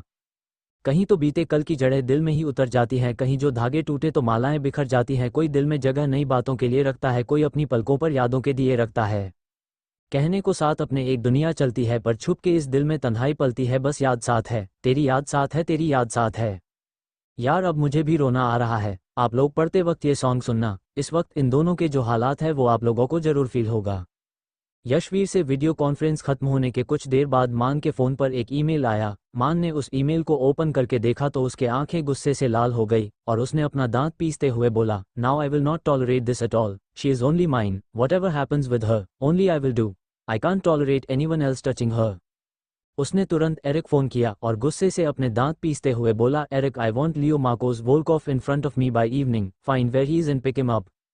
एरिक क्या बात है एम के, तुम्हें लियो मार्कोस वोल्कोफ की क्या ज़रूरत पड़ गई, या उसने इस बार फिर से कुछ किया है? अगर किया भी है तो इतना छोटा मोटा मैटर के लिए तुम्हें अपना सर दुखाने की कोई ज़रूरत नहीं है। मैं यह मैटर देख लूँगा, सिर्फ तुम बताओ तो। एम के, पहले उसने जो भी किया उसके लिए उसे समझाकर धमकाकर छोड़ दिया था, पर इस बार उसने जो किया है वो मैटर बड़ा है और मेरा है, इसलिए उसमें किसी को भी बीच में पड़ने की ज़रूरत नहीं है। Just do what I told, wherever he is, in whatever condition he is, find him and take him here. कहानी के कैरेक्टर भले ही आउट ऑफ इंडिया से है या वहाँ गई है, पर कहानी को पढ़ते वाले हिंदी है, इसलिए आउट ऑफ इंडिया के कैरेक्टर्स के डायलॉग को मैं हिंदी में लिख रही हूँ ताकि कहानी को समझने में और पढ़ने में आसानी हो। अमेरिका, फ्लोरिडा, पैनहैंडल, शाम का वक्त, स्टडी रूम का माहौल इस वक्त बहुत गर्म था। मान बहुत गुस्से में था, लगातार वाइन और सिगार पिए जा रहा था। कबीर, देख मान, अगर तू बताया नहीं तो मुझे पता कैसे चलेगा कि बात क्या है, और तू इतना गुस्से में क्यों है? मान, I always told him that no matter what he do, I don't have any problem, but I won't tolerate being abused girls. Kabir से बोलते हुए भी मान के मुट्ठियां गुस्से में बंधी हुई थी और सांसें फूल रही थी। कबीर, तू किसके बारे में बात कर रहा है? मैं कुछ समझ नहीं, साफ साफ बोल। मान, लियो मार्कोस वोल्कोफ, पहले भी उसे वॉर्न किया था फिर भी उसकी शिकायत आती रही। लड़कियों को अब्यूज करना, उन्हें यूज़ करना, जो लड़की पसंद आ जाए उसको उठा लेना, ज़बरदस्ती करना, ये सब करना उसकी आदत है। अगर कोई लड़की उसे पसंद आए तो उसके पीछे पड़ जाता है जब तक उसे हासिल नहीं कर लेता। पहले भी उसका बहुत बार शिकायत आया मेरे पास और मैं हर बार उसको बुलाकर वॉर्न करके छोड़ दिया, पर इस बार उसने गलत जगह पर हाथ डाला है। कबीर, क्या मतलब, तू कहना क्या चाहता है? उसने शिवानी के साथ कुछ किया है फिर से? मान, हाँ, मॉर्निंग में जब मेरा वीडियो कॉन्फ्रेंस चल रहा था यशवीर के साथ, इतने वक्त बाद शिवांगी को अपने सामने देखकर मेरा गुस्सा ज़्यादा बढ़ रहा था, इसलिए अपना गुस्से बर्दाश्त करने के लिए मैंने यशवीर को बोला था मुझे उससे अकेले में कॉन्फ्रेंस करना है, तो यशवीर ने उसे वो बच्चा प्रिंस उसको लेने के लिए भेज दिया था और शिवांगी बाहर चली गई थी उस प्रिंस को लेने। उस प्रिंस के किंडरगार्टन के बाहर लियो मार्कोस शिवांगी को मिला, उन दोनों के बीच कुछ बहस भी हुई और वहीं पर उसने शिवांगी का हाथ भी पड़ा था। कबीर, लुकमान, ये तू भी अच्छे से जानता है शिवांगी कोई अबला नारी नहीं है। याद तो होगा तुझे, तुम दोनों के पहली मुलाकात में उसने तुझे थप्पड़ मार दिया था जब तूने उसे जबरदस्ती किस किया था। वो अपना खुद का प्रोटेक्शन कर सकती है एंड आई थिंक उसने अपना प्रोटेक्शन किया भी होगा, तो तू इतना हाइपर क्यों हो रहा है? मान, क्या होगा, उसमें तो अपना प्रोटेक्शन किया, पर मेरी चीज़ के ऊपर हाथ डालने का अंजाम भी तो उसको पता चलना चाहिए। सिर्फ उसे ही नहीं, सबको पता होना चाहिए माफिया किंग के चीज़ों पर हाथ डालने का है अंजाम क्या होता है। कबीर, इस तरीके से कैसे बात कर सकता है? मान, वह कोई चीज़ नहीं है, माना कि नफरत करता है तू उससे, पर मुझे ये तेरा बात करने का तरीका सही नहीं लग रहा है। Man, this is none of your business, you stay away from this matter. मैं जानता हूँ तेरे दिल में शिवांगी के लिए एक सॉफ्ट कॉर्नर है, वो तेरी बहुत अच्छी दोस्त हुआ करती थी। कबीर, ऐसा नहीं है मान, तू मुझे गलत समझ रहा है, मेरा कहने का वो मतलब नहीं था। तेरा जो भी मतलब था मुझे उससे कोई मतलब नहीं है, मुझे अभी इस बारे में कोई बहस नहीं करना। अभी तू जा और जब लियो मार्कोस बेस पर पहुंच जाए तो मुझे इन्फॉर्म कर देना। एरिक से बोलना इंतजाम सही रखे, अब थोड़ी देर के लिए मुझे अकेला छोड़ दे। कबीर ने उसके बातों को सुनकर एक लंबी सांस छोड़ी, उसे पता था मान को समझने का कोई फायदा तो होने वाला है नहीं, इसलिए वो वहां से चला गया। दूसरी तरफ the Venetian resort, Las Vegas, यहाँ के एक प्राइवेट रूम में एक प्राइवेट पार्टी हो रही थी। पर यह पार्टी कुछ अलग तरीके की थी। लड़कियां तो थी पर पार्टी करने वाला इंसान वहां पर एक ही था। एक आदमी किंग साइज बेड पर लेटा हुआ था और उसके आजू बाजू 3 लड़की। किसी की भी बदन पर कपड़े नहीं थे इस वक्त, जहां एक लड़की उसे आदमी को किस कर रही थी। वो आदमी भी उसे लड़की के बालों में हाथ डालकर उसे लड़की को पेशनेटली किस किए जा रहे था। बाकी दोनों लड़की उस आदमी के बदन को ऊपर से नीचे तक सहला रही थी। उनमें से एक लड़की ने जब नीचे जाकर उस आदमी के कमर के नीचे के हिस्से में किस और लीक करना शुरू किया, तभी एक झटके से उस रूम का गेट खुला और कुछ 10 बॉडीगार्ड अंदर आए और हाथ बांध कर खड़े हो गए। आवाज सुनकर वह आदमी जब लड़की को साइड किया तो उसे सामने बॉडीगार्ड्स दिखा। एक पल को तो उसे कुछ समझ नहीं आया, तभी उस दूर से एरिक अंदर आया। सामने की हालत देखकर वो घूम गया और बोला, don't you have enough shame left over to cover yourself in front of others Leo Marcos. Hotel के उस प्राइवेट रूम में जो आदमी था वो लियो मार्कोस वोल्कोव था। एरिक की बातें सुनकर लियो मार्कोस को ध्यान आया कि वो किस कंडीशन में है। उसने साइड से एक चादर उठाई और अपने ऊपर डाल लिया। तब तक उन तीनों लड़कियों ने भी अपने आप को कवर कर लिया था। Leo Marcos, what the hell, what are you doing here and how dare you enter my room like that. Eric MK का राइट हैंड था, इसलिए माफियाज में उसका भी पकड़ कुछ कम नहीं था। वो भी दिखने में जितना हैंडसम था आदत से उतना ही क्रूएल था। उसके इशारे पर वो तीनों लड़कियों ने अपने कपड़े उठाकर वहां से भाग गए। लियो मार्कोस कुछ बोलने को हुआ तो एरिक अपने होठों पर एक उंगली रखकर बोला, shush, MK has ordered this, wherever you are, however you are, in whatever condition you are, I have to reach you to him in the same condition, so you have to come with me. Leo Marcos, but why? What have I done, and why am I being taken away in this manner? Eric, don't teach me what to do and what not to do. You have to come with me right now. ऐसा बोलकर Eric ने bodyguards को इशारा किया तो bodyguards ने लियो Marcos को ठीक उसी हालत में उठा लिया जिस हालत में वह था और लेकर बाहर चला गया।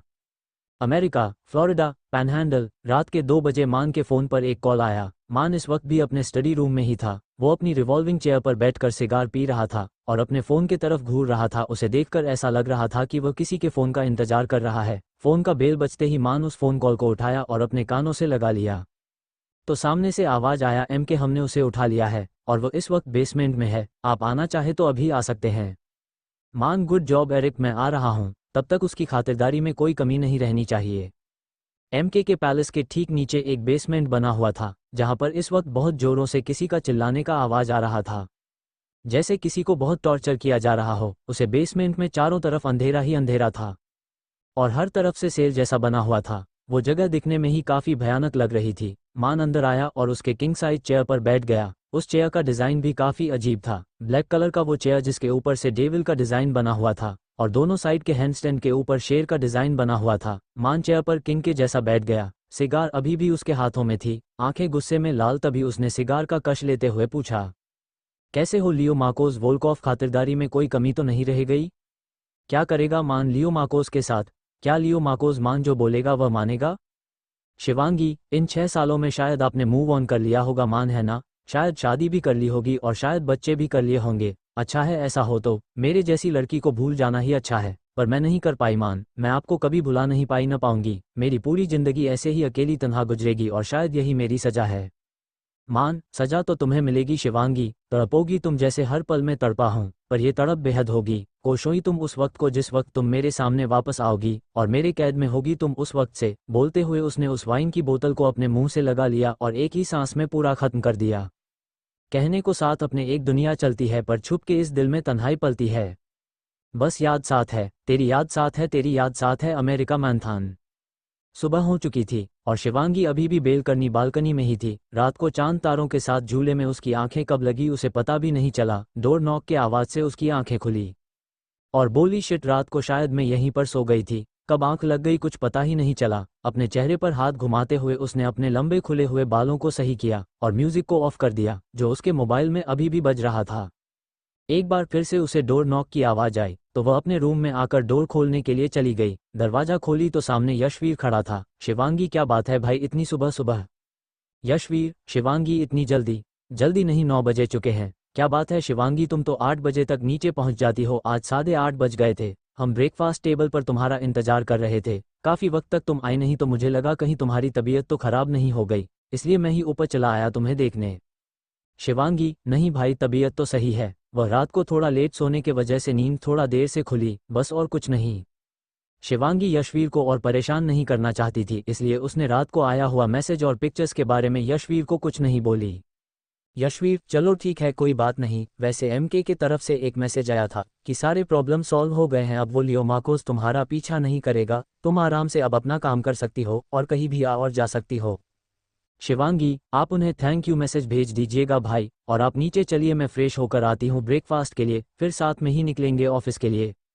एमके का नाम सुनते ही शिवांगी के धड़कन एक बार फिर बढ़ चुकी थी, पर उसने इस चीज को नज़रअंदाज किया और अपने आप को संभाल लिया। यशवीर, ठीक है मैं नीचे जाता हूँ और तुम जल्दी आ जाना, ठीक है? यशवीर पीछे मुड़कर जाने को हुआ तो शिवांगी पीछे से बोली, भाई वो प्रिंस।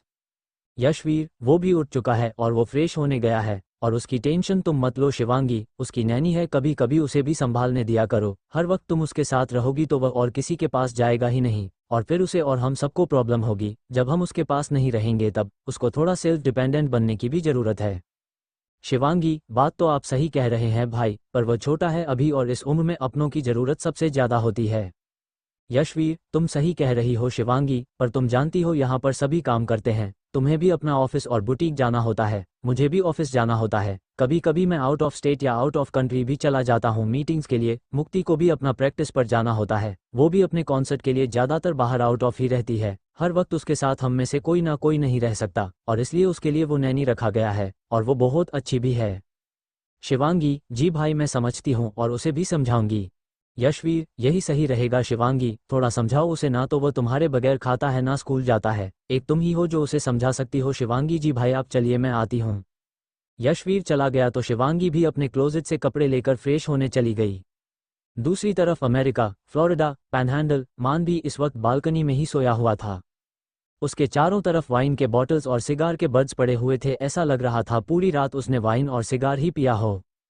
वैसे भी रात थी कहाँ जब यहाँ आया था, 4 बजे बज रहा था, और तब से वो यही तो कर रहा था। सुबह सुबह ही उसकी भी आंखें लगी थी। धूप की तेज रोशनी जब उसके चेहरे पर पड़ी तो उसकी आंखें खुल गई। उठकर बैठा तो देखा वह बालकनी के जमीन पर ही लेटा हुआ था। सूरज की रोशनी से इस वक्त वो बहुत अट्रैक्टिव दिख रहा था। अपने शर्ट को वह रात को ही स्टडी रूम में निकाल कर फेंक दिया था। अभी वो सिर्फ एक ब्लू डेनिम जीन्स में था। अपर बॉडी उसका पूरा विजिबल हो रहा था। उसका वो 8 पैक एप्स वाला शरीर, नशेली नीली आंखें, बड़े हुए बाल और आधे चेहरे को कवर करता हुआ उसका ब्रेड और मूछें कोई हसीन ख्वाब या ग्रीक गॉड के तरह दिख रहा था। वो सामने की नज़ारे भी बेहद खूबसूरत थे। इतनी तेज रोशनी की बावजूद सामने देखो तो वो नज़ारे आंखों को सुकून देते थे। मान का पैलेस ही बहुत यूनिक जगह पर थी। पैलेस के आगे का सीनेरियो जितनी खूबसूरत थी, साथ साथ पीछे का भी सीनेरियो बहुत खूबसूरत था। सामने बड़ा सा खुला समुद्र था। दरअसल मान का जो पैलेस था वह समुद्र के बाजू में ही बना हुआ था, और उसका स्टडी रूम या बेडरूम, हर एक रूम का विंडो समुद्र की तरफ ही खुलता था।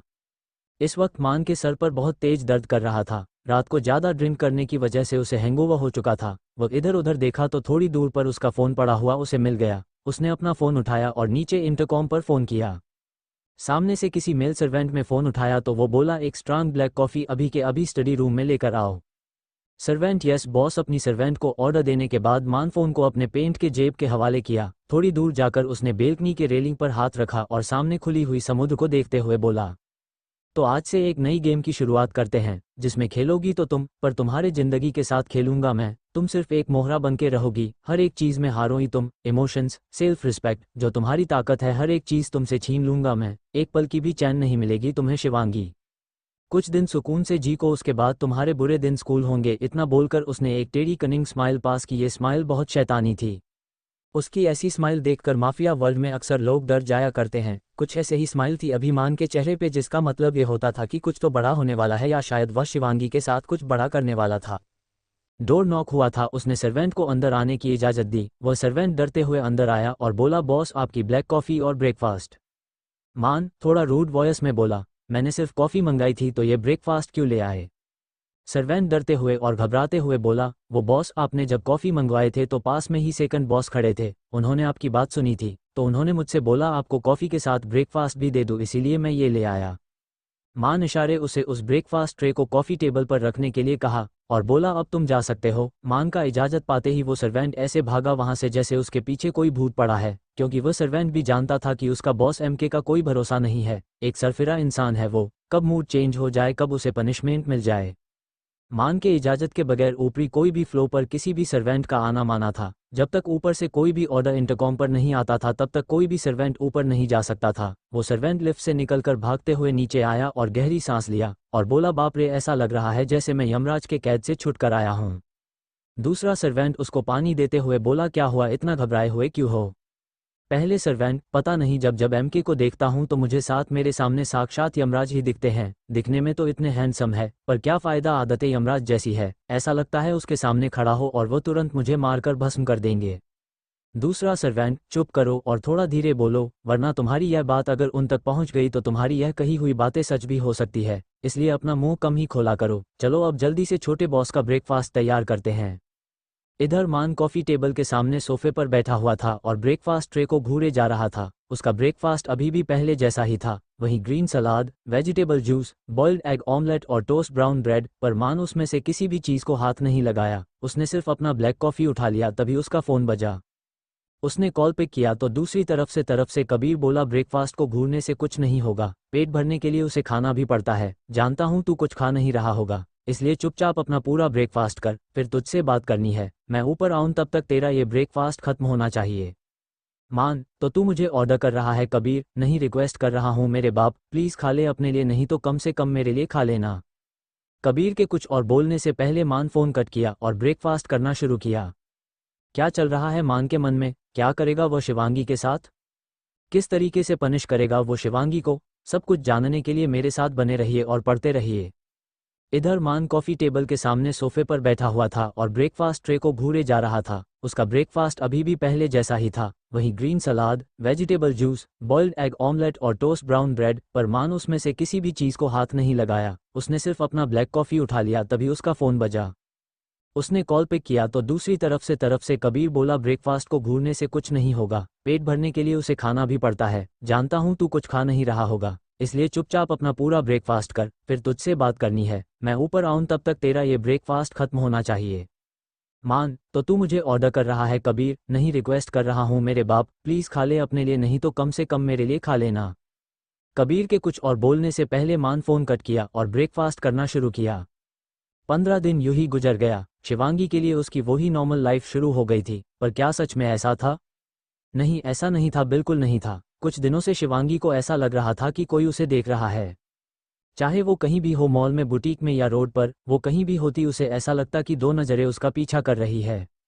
आज भी कुछ ऐसा ही हुआ। शिवांगी जब अपने घर से निकली उसके बुटीक के लिए, उसे अपने कार के पीछे थोड़ी दूरी पर एक ब्लैक कार दिखा। वो अपना कार खुद ड्राइव करके जा ही रही थी कि उसने रियर व्यू मिरर से देखा तो ऐसा लगा वो कार भी उसके पीछे ही है।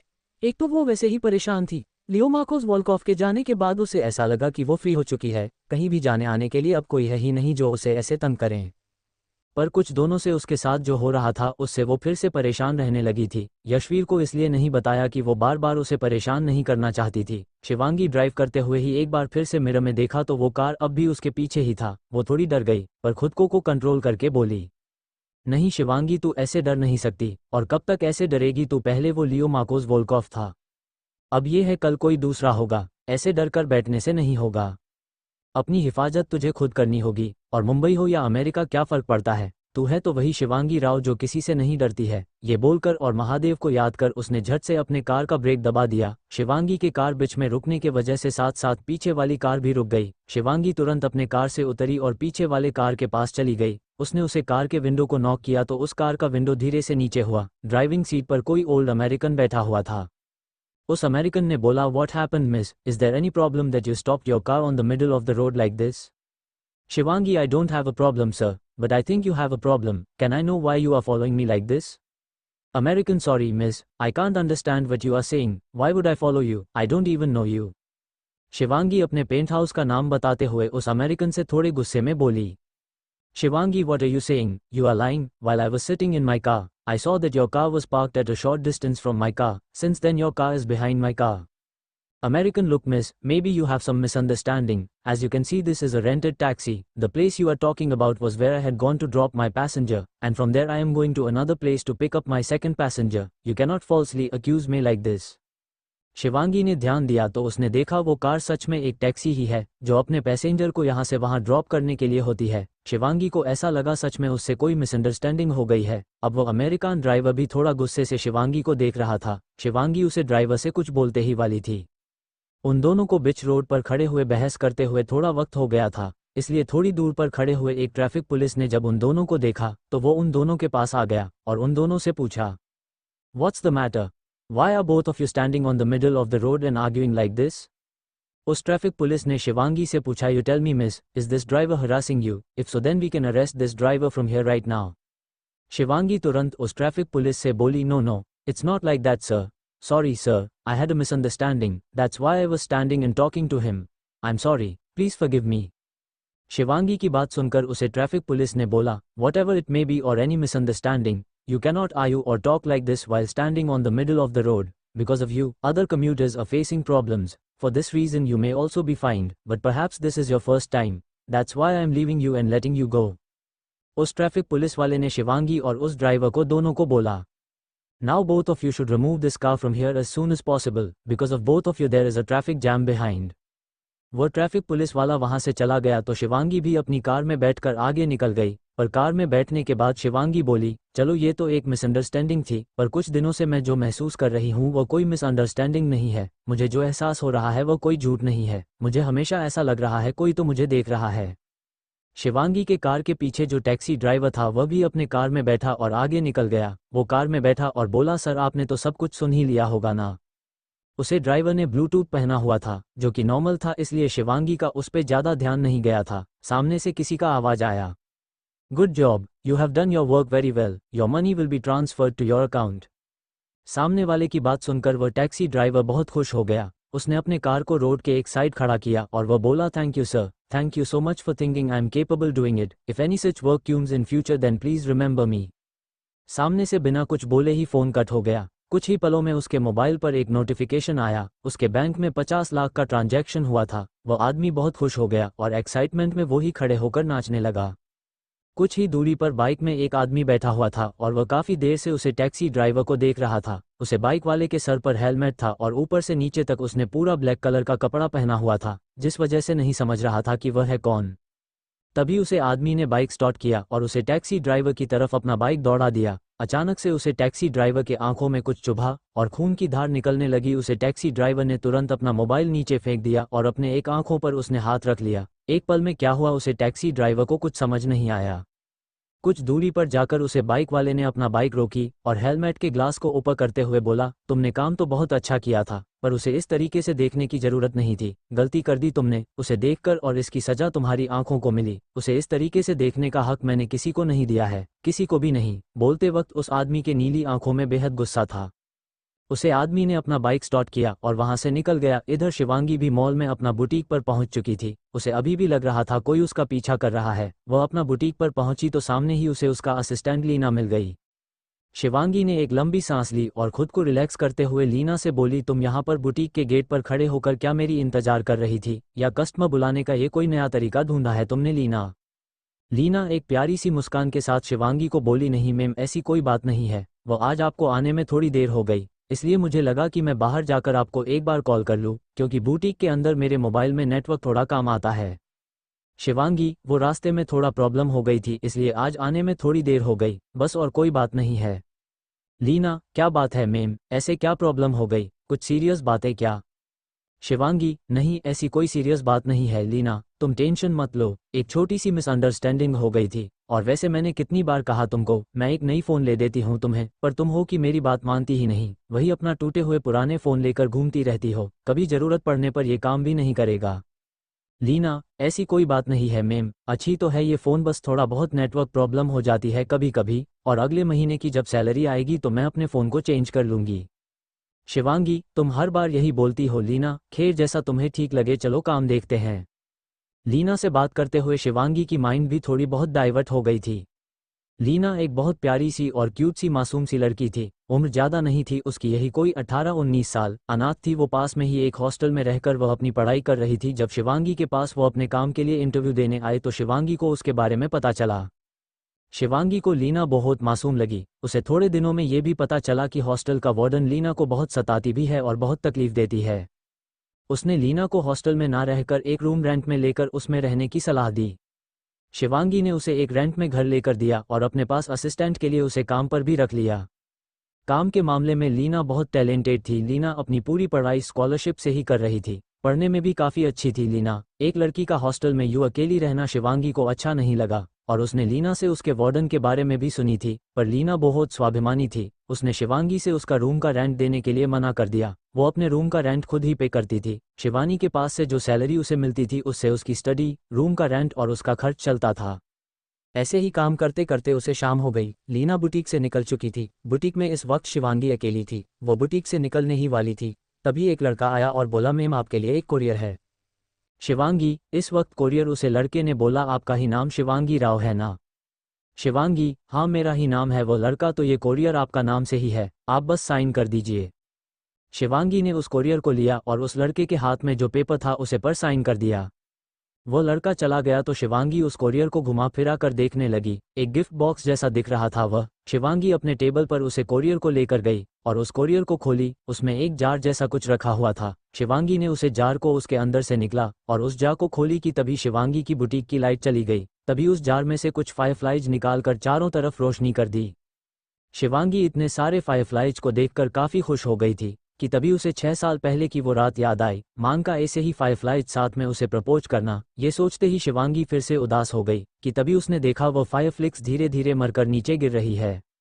ये देखकर ही शिवांगी डर गई और तभी लाइट्स ऑन हुई। उसने देखा सारे फायरफ्लाइज मर चुके हैं। उसने उस जार की तरफ देखा तो वह जार पूरा खून से सना हुआ था। उसके हाथों में भी खून लगे हुए थे। शिवांगी अपने हाथों को देखकर डरकर चिल्लाई और उस जार को अपने हाथों से दूर उठाकर फेंक दिया। कौन था वह इंसान जिसने ड्राइवर को मारा? किसने भेजा शिवांगी को वो कोरियर? और कौन है वो मास्क पहने हुए बाइक वाला इंसान? शिवांगी ने उस कोरियर को लिया और उस लड़के के हाथ में जो पेपर था उसे पर साइन कर दिया। वो लड़का चला गया तो शिवांगी उस कोरियर को घुमा फिरा कर देखने लगी। एक गिफ्ट बॉक्स जैसा दिख रहा था वह। शिवांगी अपने टेबल पर उसे कोरियर को लेकर गई और उस कोरियर को खोली। उसमें एक जार जैसा कुछ रखा हुआ था। शिवांगी ने उसे जार को उसके अंदर से निकला और उस जार को खोली कि तभी शिवांगी की बुटीक की लाइट चली गई। तभी उस जार में से कुछ फायरफ्लाइज निकालकर चारों तरफ रोशनी कर दी। शिवांगी इतने सारे फायरफ्लाइज को देखकर काफ़ी खुश हो गई थी कि तभी उसे 6 साल पहले की वो रात याद आई। मांग का ऐसे ही फायरफ्लाइज साथ में उसे प्रपोज करना। ये सोचते ही शिवांगी फिर से उदास हो गई कि तभी उसने देखा वो फायरफ्लिक्स धीरे धीरे मरकर नीचे गिर रही है। ये देखकर ही शिवांगी डर गई और तभी लाइट्स ऑन हुई। उसने देखा सारे फायरफ्लाइज मर चुके हैं। उसने उस जार की तरफ देखा तो वह जार पूरा खून से सना हुआ था। उसके हाथों में भी खून लगे हुए थे। शिवांगी अपने हाथों को देखकर डरकर चिल्लाई और उस जार को अपने हाथों से दूर उठाकर फेंक दिया। शिवांगी बहुत डर गई थी, इतना कि उसकी पूरी बॉडी शिवर कर रही थी। अचानक उसे ऐसा लगा उसके चारों तरफ हर एक चीज़ घूम रही है। सर भारी सा लगने लगा। उसने अपने एक हाथ सर पे रख लिया और दूसरे हाथ से टेबल पकड़ ली, तभी वो एकदम से बेहोश होकर नीचे गिर गई। कुछ पल हुए होंगे तभी बुटीक का गेट खुला और वहां से एक लंबा चौड़ा इंसान अंदर आया। शिवांगी के पास आकर वह इंसान एक घुटना मोड़कर पैरों पर नीचे बैठ गया और शिवानी की तरफ गौर से देखने लगा। अच्छे से घूरने के बाद उसे इंसान ने शिवांगी को ब्राइडल स्टाइल में अपने गोद में उठा लिया और साइड में रखे हुए सोफे पर लेटा दिया। और वो बोला, कमाल करती हो शिवांगी, मैंने तो तुम्हें बहुत हिम्मत वाली समझा था, पर तुम्हारा दिल तो बहुत कमजोर निकला। बस इतनी सी बात पर तुम बेहोश होकर गिर गई। अभी तो बहुत कुछ होने वाला है तुम्हारे साथ, वह सब तुम कैसे खेलोगी? अभी तो तुम्हें बहुत कुछ सहना है, बहुत तड़पना है तुम्हें। यह वही इंसान था जो शिवांगी के गाड़ी के पीछे बाइक पर था और जिसने उस टैक्सी ड्राइवर को भी भेजा था। उस इंसान ने अभी भी मास्क पहने हुआ था। वो टेबल के पास वाली कुर्सी ली और शिवांगी के पास ही इस कुर्सी को रखकर बैठ गया। उसे इंसान की नीली आंखें बिल्कुल खामोश थी, कोई भी एक्सप्रेशन नहीं था उसकी आंखों में। ऐसा लग रहा था शिवांगी के बेहोश होने से उसे कोई फर्क ही नहीं पड़ा हो, बल्कि वो यही तो चाहता था शिवांगी के साथ ऐसा ही कुछ हो। काफी देर तक शिवांगी को ऐसे देखने के बाद उसे इंसान ने पास वाली टेबल से पानी का एक गिलास उठाया और शिवांगी के चेहरे पर पानी के छींटे मारने शुरू की। धीरे धीरे शिवांगी को होश आने लगा। शिवांगी होश में आए तो देखी पास में ही बुटीक के बाहर का एक वॉचमैन खड़ा है। शिवांगी के पूरी तरह होश में आने से पहले ही वह इंसान वहां से जा चुका था।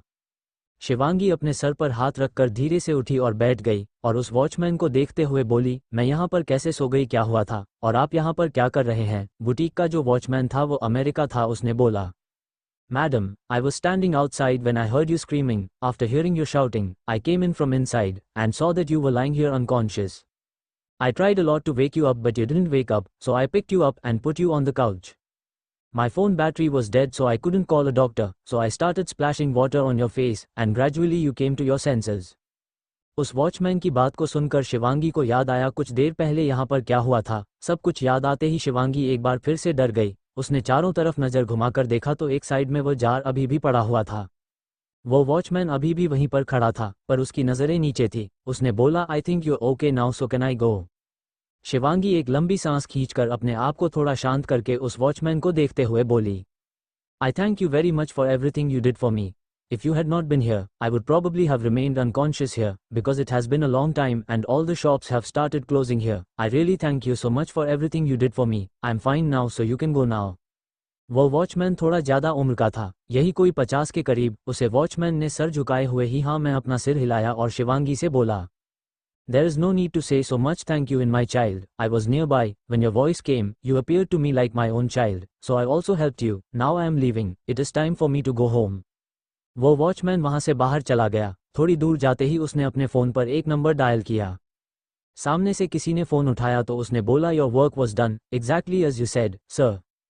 The person in front you have done a very good job. From now on you will keep giving me all updates her. As long as I keep getting information, you will keep getting your money. Till then your family will also be safe. If this doesn't happen then you know, what can I do with you and your family? उसे watchman ने घबराते हुए बोला, No no sir, I will do exactly as you have said. You will not get any chance to complain from my side. Just don't do anything to my family. सामने से phone cut हो गया तो वो watchman अपने घर की तरफ चला गया।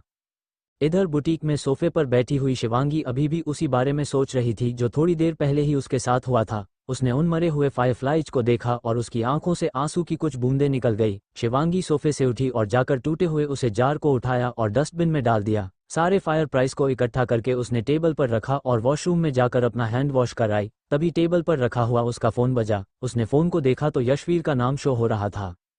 शिवांगी कॉल पिक की तो सामने से यशवीर ने बोला, हेलो शिवांगी, कहाँ हो तुम अब तक? तुम तो हमेशा 8 बजे तक घर पहुंच जाती हो, आज 9 बजे बज गए हैं, तुम अभी तक नहीं आए हो, क्या कोई प्रॉब्लम है? शिवांगी यशवीर को बताना तो चाहती थी कि अभी अभी उसके साथ क्या हुआ था, पर वह ये सोचकर नहीं बताई कि अभी थोड़े दिन पहले ही यशवीर उसे लेकर काफ़ी परेशान था, लियो मार्कोस वॉल्कॉफ को लेकर। वह फिर से यशवीर को और परेशान नहीं करना चाहती थी। वैसे भी यशवीर कुछ दिनों के लिए आउट ऑफ कंट्री जाने वाला था। अपने बिजनेस के सिलसिले में शिवांगी की परेशानियों को सुनकर वह बाहर नहीं जा पाता, इसलिए शिवांगी उससे कुछ नहीं बोल पाए। शिवांगी ने यशवीर से बोली, नहीं भाई कोई प्रॉब्लम नहीं है, वह जब मैं बुटीक बंद करने वाली थी तभी एक इंडियन कस्टमर आ गए थे आज, इसलिए बुटीक बंद करने में थोड़ी देर हो गई। लीना भी चली गई थी तो कस्टमर को मुझे अटेंड करना पड़ा, मैं बस निकल ही रही हूँ और थोड़ी देर में घर पहुँच जाऊँगी भाई। यशवीर, ठीक है कोई बात नहीं, पर इतनी देर तक बुटीक में मत रहा करो, वैसे भी तुम्हारा बुटीक ऊपर वाले फ्लोर में है और इस वक्त तक वहाँ के सारे शॉप्स बंद हो जाते हैं। ऐसे अकेले रहना वहां पर सही नहीं है। क्या तुम घर अकेली ठीक से आ जाओगी या मैं तुम्हें लेने के लिए आऊं? शिवांगी, नहीं भाई आप परेशान मत होइए, मैं आ जाऊंगी, मैं बस निकल ही रही हूँ, ओके बाय भाई। शिवांगी ने यशवीर को बाय बोलकर अपना फ़ोन रख दिया और शॉप बंद करके अपने घर के लिए निकल गई। मॉल से बाहर निकलकर उसने अपनी घड़ी देखी तो 9:30 बज चुके थे। शिवांगी बोली आज सच में काफ़ी देर हो गई है। मॉल के बाहर काफ़ी चहल पहल थी। वह कार पार्किंग के तरफ गई और अपनी गाड़ी में बैठने गई तो उसे फिर से लगा कि कोई उसे देख रहा है। वह बेचैनी से चारों तरफ अपनी नज़र घूमते हुए देखने लगी। काफ़ी सारे लोग थे वहाँ, कोई अपने फैमिली के साथ थे तो कुछ कपल्स थे तो कुछ अपने फ्रेंड्स के साथ वहाँ एंजॉय कर रहे थे, इसलिए वह समझ नहीं पाई कि कौन से देख रहा है। जब उसे कुछ समझ नहीं आया तो वह अपने कार में बैठी और घर की तरफ निकल गई। मॉल के पार्किंग से शिवांगी के कार निकालने के तुरंत बाद एक बाइक उसके पीछे ही निकली। शिवांगी जब तक घर पहुंची तब तक वह बाइक उसके कार के थोड़ी दूरी पर ही बनी हुई थी। शिवांगी अपने पेंट हाउस के बिल्डिंग के अंदर एंट्री की तो वह बाइक थोड़ी दूरी पर जाकर रुक गई और बाइक वाला शिवांगी के पेंट हाउस की तरफ घूर कर देखने लगा। शिवांगी घर के अंदर एंट्री की तो यशवीर जाग रहा था और वह घर के हॉल में ही मौजूद था। यशवीर, तुम आ गई शिवांगी, आज काफ़ी ज़्यादा लेट हो गया तुम्हें। शिवांगी, हाँ भाई आज थोड़ी लेट हो गई, आप ज़्यादा परेशान मत होइए, मैं ठीक हूँ। यशवीर, हम अपनों के ही परवाह करते हैं शिवांगी, और मैं सिर्फ कहने के लिए तुम्हें अपना बहन मानता नहीं, तुम मेरी अपनी हो, बस इसीलिए मुझे तुम्हारी मुक्ति की इतनी फिक्र लगे रहती है। खैर काफ़ी समय हो गया है, मैंने अपना खाना खा लिया है और मैं सोने जा रहा हूँ, तो तुम भी खाना खा लेना और जाकर सो जाना, वैसे भी काफ़ी देर हो गया है। शिवांगी, जी भाई आप जाइए और जाकर सो जाइए, मैं भी खाना खाकर सो जाऊंगी। यशवीर चला गया तो शिवांगी डाइनिंग टेबल की तरफ देखी, उसका खाना डाइनिंग टेबल पर ढका हुआ था। शिवांगी डाइनिंग टेबल रखे सारे खाने को एक ट्रे में उठाई और किचन में जाकर फ्रिज में सब रख दी। उसका खाने का बिल्कुल भी मन नहीं था। वो ऊपर अपने रूम में गई और जाकर अपना पर्स खोली। पर्स में से उसने एक पैकेट निकला। उसे पैकेट में वही मरे हुए फायरफ्लाइज थे जो उसने बुटीक से उठाए थे। उसने एक छोटा सा खूबसूरत सा डब्बा निकाला और उस डब्बे में उन फायरफ्लाइज को रख दिया। उस डब्बे को बंद करके वो उसने अपने कपबोर्ड में एक टी शर्ट के पास रख दिया। यह वही टी शर्ट थी जिसे मान ने उतारकर शिवांगी को पहनने के लिए दिया था अपने ऑफिस में। उसे अभी भी उन फायरफ्लाइज को और उस टी शर्ट को देखकर मान की याद आ रही थी। वह रोते हुए उस डब्बे और टी शर्ट को देखी और बोली, कितनी अजीब होती है ना, इंसान की फितरत निशानियों को महफूज रखता है और इंसान को खो देता है। कौन था वो शख्स जिसने बुटीक में शिवांगी की मदद की? कौन शिवांगी को इतना बुरी तरीके से डरा रहा है? किस बात कर रहा था वो वॉचमैन फोन पर?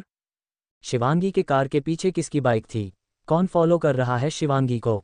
यशवीर चला गया तो शिवांगी डाइनिंग टेबल की तरफ देखी, उसका खाना डाइनिंग टेबल पर ढका हुआ था।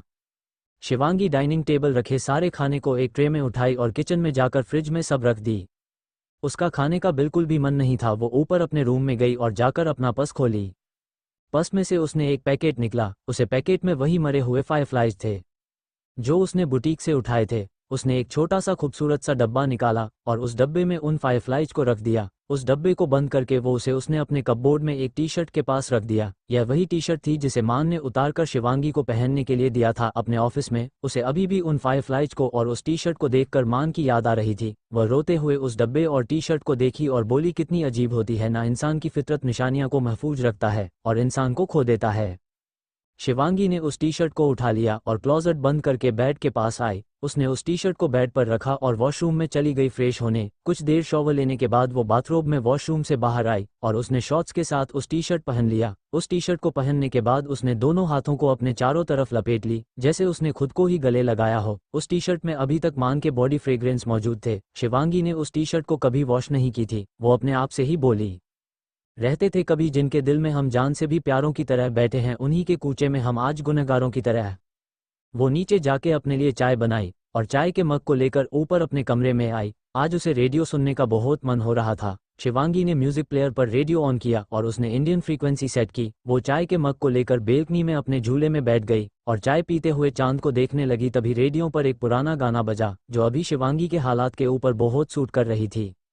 हम बेवफा हरगिज न थे पर हम वफा कर ना सके, हमको मिली उसकी सज़ा, हम जो खता कर ना सके। हम बेवफा हरगिज न थे पर हम वफा कर ना सके। कितनी अकेली थी वो रहें हम, जिन पे अब तक अकेले चलते रहें। तुझसे बिछड़ के भी ओ बेखबर तेरे ही गम में जलते रहें। तूने किया जो शिकवा हम वह गिला कर ना सके। हम बेवफा हरगिज न थे पर हम वफा कर ना सके। तुमने जो देखा सुना सच था, मगर कितना था सच ये किसको पता। जाने तुम्हें मैंने कोई धोखा दिया, जाने तुम्हें कोई धोखा हुआ। इस प्यार में सच झूठ का तुम फैसला कर ना सके। हम बेवफा हरगिज न थे पर हम वफा कर ना सके। दूसरी तरफ मेलबॉर्न के ही एक बहुत expensive hotel ASKYHIGH hotel 59 flow के एक स्वीट में एक आदमी अपने दोनों हाथों को अपने जेब में डाले फुल ग्लास विंडो के सामने खड़े होकर पूरा शहर को देख रहा था। उसकी आंखों में कोई भी इमोशंस नहीं थी, चेहरे पर अभी भी मास्क था।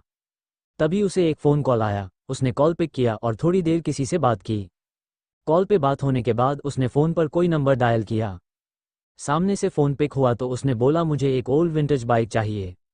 सामने वाले से कुछ बात होने के बाद उसने अपने फ़ोन को बेड पर फेंक दिया और साइड टेबल पर रखे हुए एक टेलीस्कोप उठा लिया और आंखों के सामने उसे पकड़कर सामने देखने लगा। सामने शिवांगी उसे झूले पर दिखाई दे रही थी। शिवांगी की पेंट हाउस उसे होटल से ज़्यादा नज़दीक तो नहीं था, पर ज़्यादा दूर भी नहीं था, और वह आदमी इस वक्त होटल के सबसे टॉप फ्लोर वाले स्वीट में था, इसलिए आसानी से वह शिवांगी को टेलीस्कोप से देख पा रहा था। चांद की रोशनी में शिवांगी इस वक्त बहुत मासूम और बहुत खूबसूरत लग रही थी। उस आदमी ने शिवांगी को देखते हुए कहा। वो मासूम चेहरा और कातिल नज़र मेरे जहन से निकलता ही नहीं, कमबख्त, दिल को कैसे समझाऊं, धोखेबाज थी वो आदमी फिर बोला, झूठ है, सब कुछ झूठ है, तुम्हारी यह मासूम आंखें, ये खूबसूरत चेहरा, सब कुछ एक झूठ है, और उस झूठ और उस धोखे की कीमत अब तुम्हें चुकानी होगी। इधर झूले पर बैठे हुए शिवांगी को अचानक लगने लगा कोई उसे देख रहा है। वो बेचैन सी हो गई। वो झूले से उठ गई और रेलिंग के पास आकर इधर उधर देखने लगी। सामने दूर दूर तक ऊंची ऊंची इमारत थी। उसे कुछ समझ नहीं आ रहा था कौन उसे देख रहा है। शिवांगी को यूं बेचैन देखकर उस आदमी के चेहरे पर एक तिरछी डेविल मुस्कान आ गई। जब शिवांगी को कुछ समझ नहीं आया तो उसने सर झटकते हुए फिर से जाकर झूले में बैठ गई और रेडियो सुनने लगी। उसे आदमी ने टेलीस्कोप को साइड टेबल पर रखा और बाजू में ही एक मिनी बार से एक हार्ड ड्रिंक का बोतल निकाल लिया। उसने अपना ग्लास भरा और अपने होठों से लगा ली। एक ही घुट में पूरा ग्लास खत्म करने के बाद उसने अपने हाथ में पकड़े हुए उस बोतल को देखते हुए बोला, अब तो इस शराब से भी मेरा कुछ नहीं होता। कमबख्त, ना नशा होती है ना नींद आती है। वो सितमगार जाते जाते मेरी नींद और सुकून भी ले गई है। उसने वो ड्रिंक का बोतल पूरा अपने मुंह से लगा लिया और एक ही सांस में खत्म कर दी। खाली बोतल को साइड में फेंकते हुए उसने बोला, हमने किसी की याद में अक्सर शराब पी पी कर गज़ल कही तो मुकर्रर शराब पी। यादों का एक हुजूम था, तन्हा नहीं था मैं, साहिल की चांदनी में समुंदर शराब पी। मुद्दत के बाद आज मैं ऑफिस नहीं गया, खुद अपने साथ बैठ के दिन भर शराब पी। इस कॉकटेल का तो नशा ही कुछ और है, गम को खुशी के साथ मिलाकर शराब पी।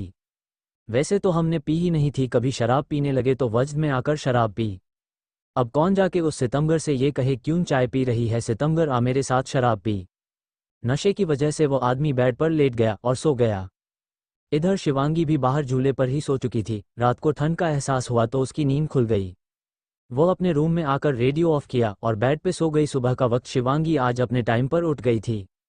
वो फ्रेश होकर नीचे गई और सबके लिए ब्रेकफास्ट बनाने के बाद उसने प्रिंस की नैनी से बोली, मैंने प्रिंस की नैनी का क्या नाम रखा था मुझे याद नहीं, मैं भूल गई तो प्लीज़ समझ लेना। मैं प्रिंस की नैनी का नाम चेंज कर रही हूँ। शिवांगी प्रिंस की नैनी मैरी से बोली, मिस मैरी, मैंने सबके लिए ब्रेकफास्ट बना दिया है, आप प्लीज़ सबको सर्व कर देना। मैं आज थोड़ी जल्दी ही बुटीक के लिए निकल रही हूँ, कल वैसे भी भाई आउट ऑफ टाउन जाने वाले हैं, तो मैं आज से थोड़ा जल्दी जाऊंगी बुटीक और शाम को भी थोड़ा जल्दी आ जाया करूंगी। मिस मैरी ने सर में हिलाते हुए जवाब दी, जी मैडम आप जाइए, मैं सर को बता दूंगी और ब्रेकफास्ट सर्व भी कर दूंगी। मैरी वैसे तो अमेरिकन थी, पर शिवांगी यशवीर इन लोगों के साथ रहते रहते उसको भी हिंदी बोलना आ गया था, तो वह पेंट हाउस में सबके साथ हिंदी में ही बात करती थी। शिवांगी अपने पेंट हाउस से निकालकर अपनी कार में बैठी और अपने बुटीक की तरफ निकल गई। बुटीक की तरफ जाते हुए आज वो फिर से थोड़ी डरी हुई थी। उसे ऐसा लग रहा था कल जैसा हादसा उसके साथ फिर से कुछ होना जाए। उसने एक बार पीछे मुड़कर देखा तो आज कोई गाड़ी उसका पीछा नहीं कर रहा था, पर कुछ दूरी पर एक बाइक उसके पीछे थी और शिवांगी यह बात देख या समझ नहीं पाए। उसने अपने कार को मॉल के सामने रोकी और कार पार्किंग में जाके उसने अपने कार को पार्क किया और सीधा अपने बुटीक की तरफ बढ़ गई। बुटीक के सामने पहुंचते ही कल का हादसा उसके नज़रों के सामने एक बार फिर से घूम गया। उसकी धड़कनें कुछ देर के लिए बहुत ज़्यादा बढ़ गई थी। शिवांगी मन ही मन बोली, हे महादेव, ऐसे घबराने से काम नहीं चलेगा। शिवांगी, तुम घबराने वालों में से नहीं हो, अपने आप को शांत करो और काम पर फोकस करो, बाकी महादेव है वो देख लेंगे। उसने एक लंबी सांस खींची और महादेव का नाम लेते हुए अपने बुटीक के अंदर चली गई। आज लीना नहीं आई थी। शिवांगी अपनी बुटीक को खाली देखकर उसने लीना को फ़ोन किया और पूछा, हेलो लीना, कहाँ हो तुम और अब तक तुम बुटीक क्यों नहीं पहुंची।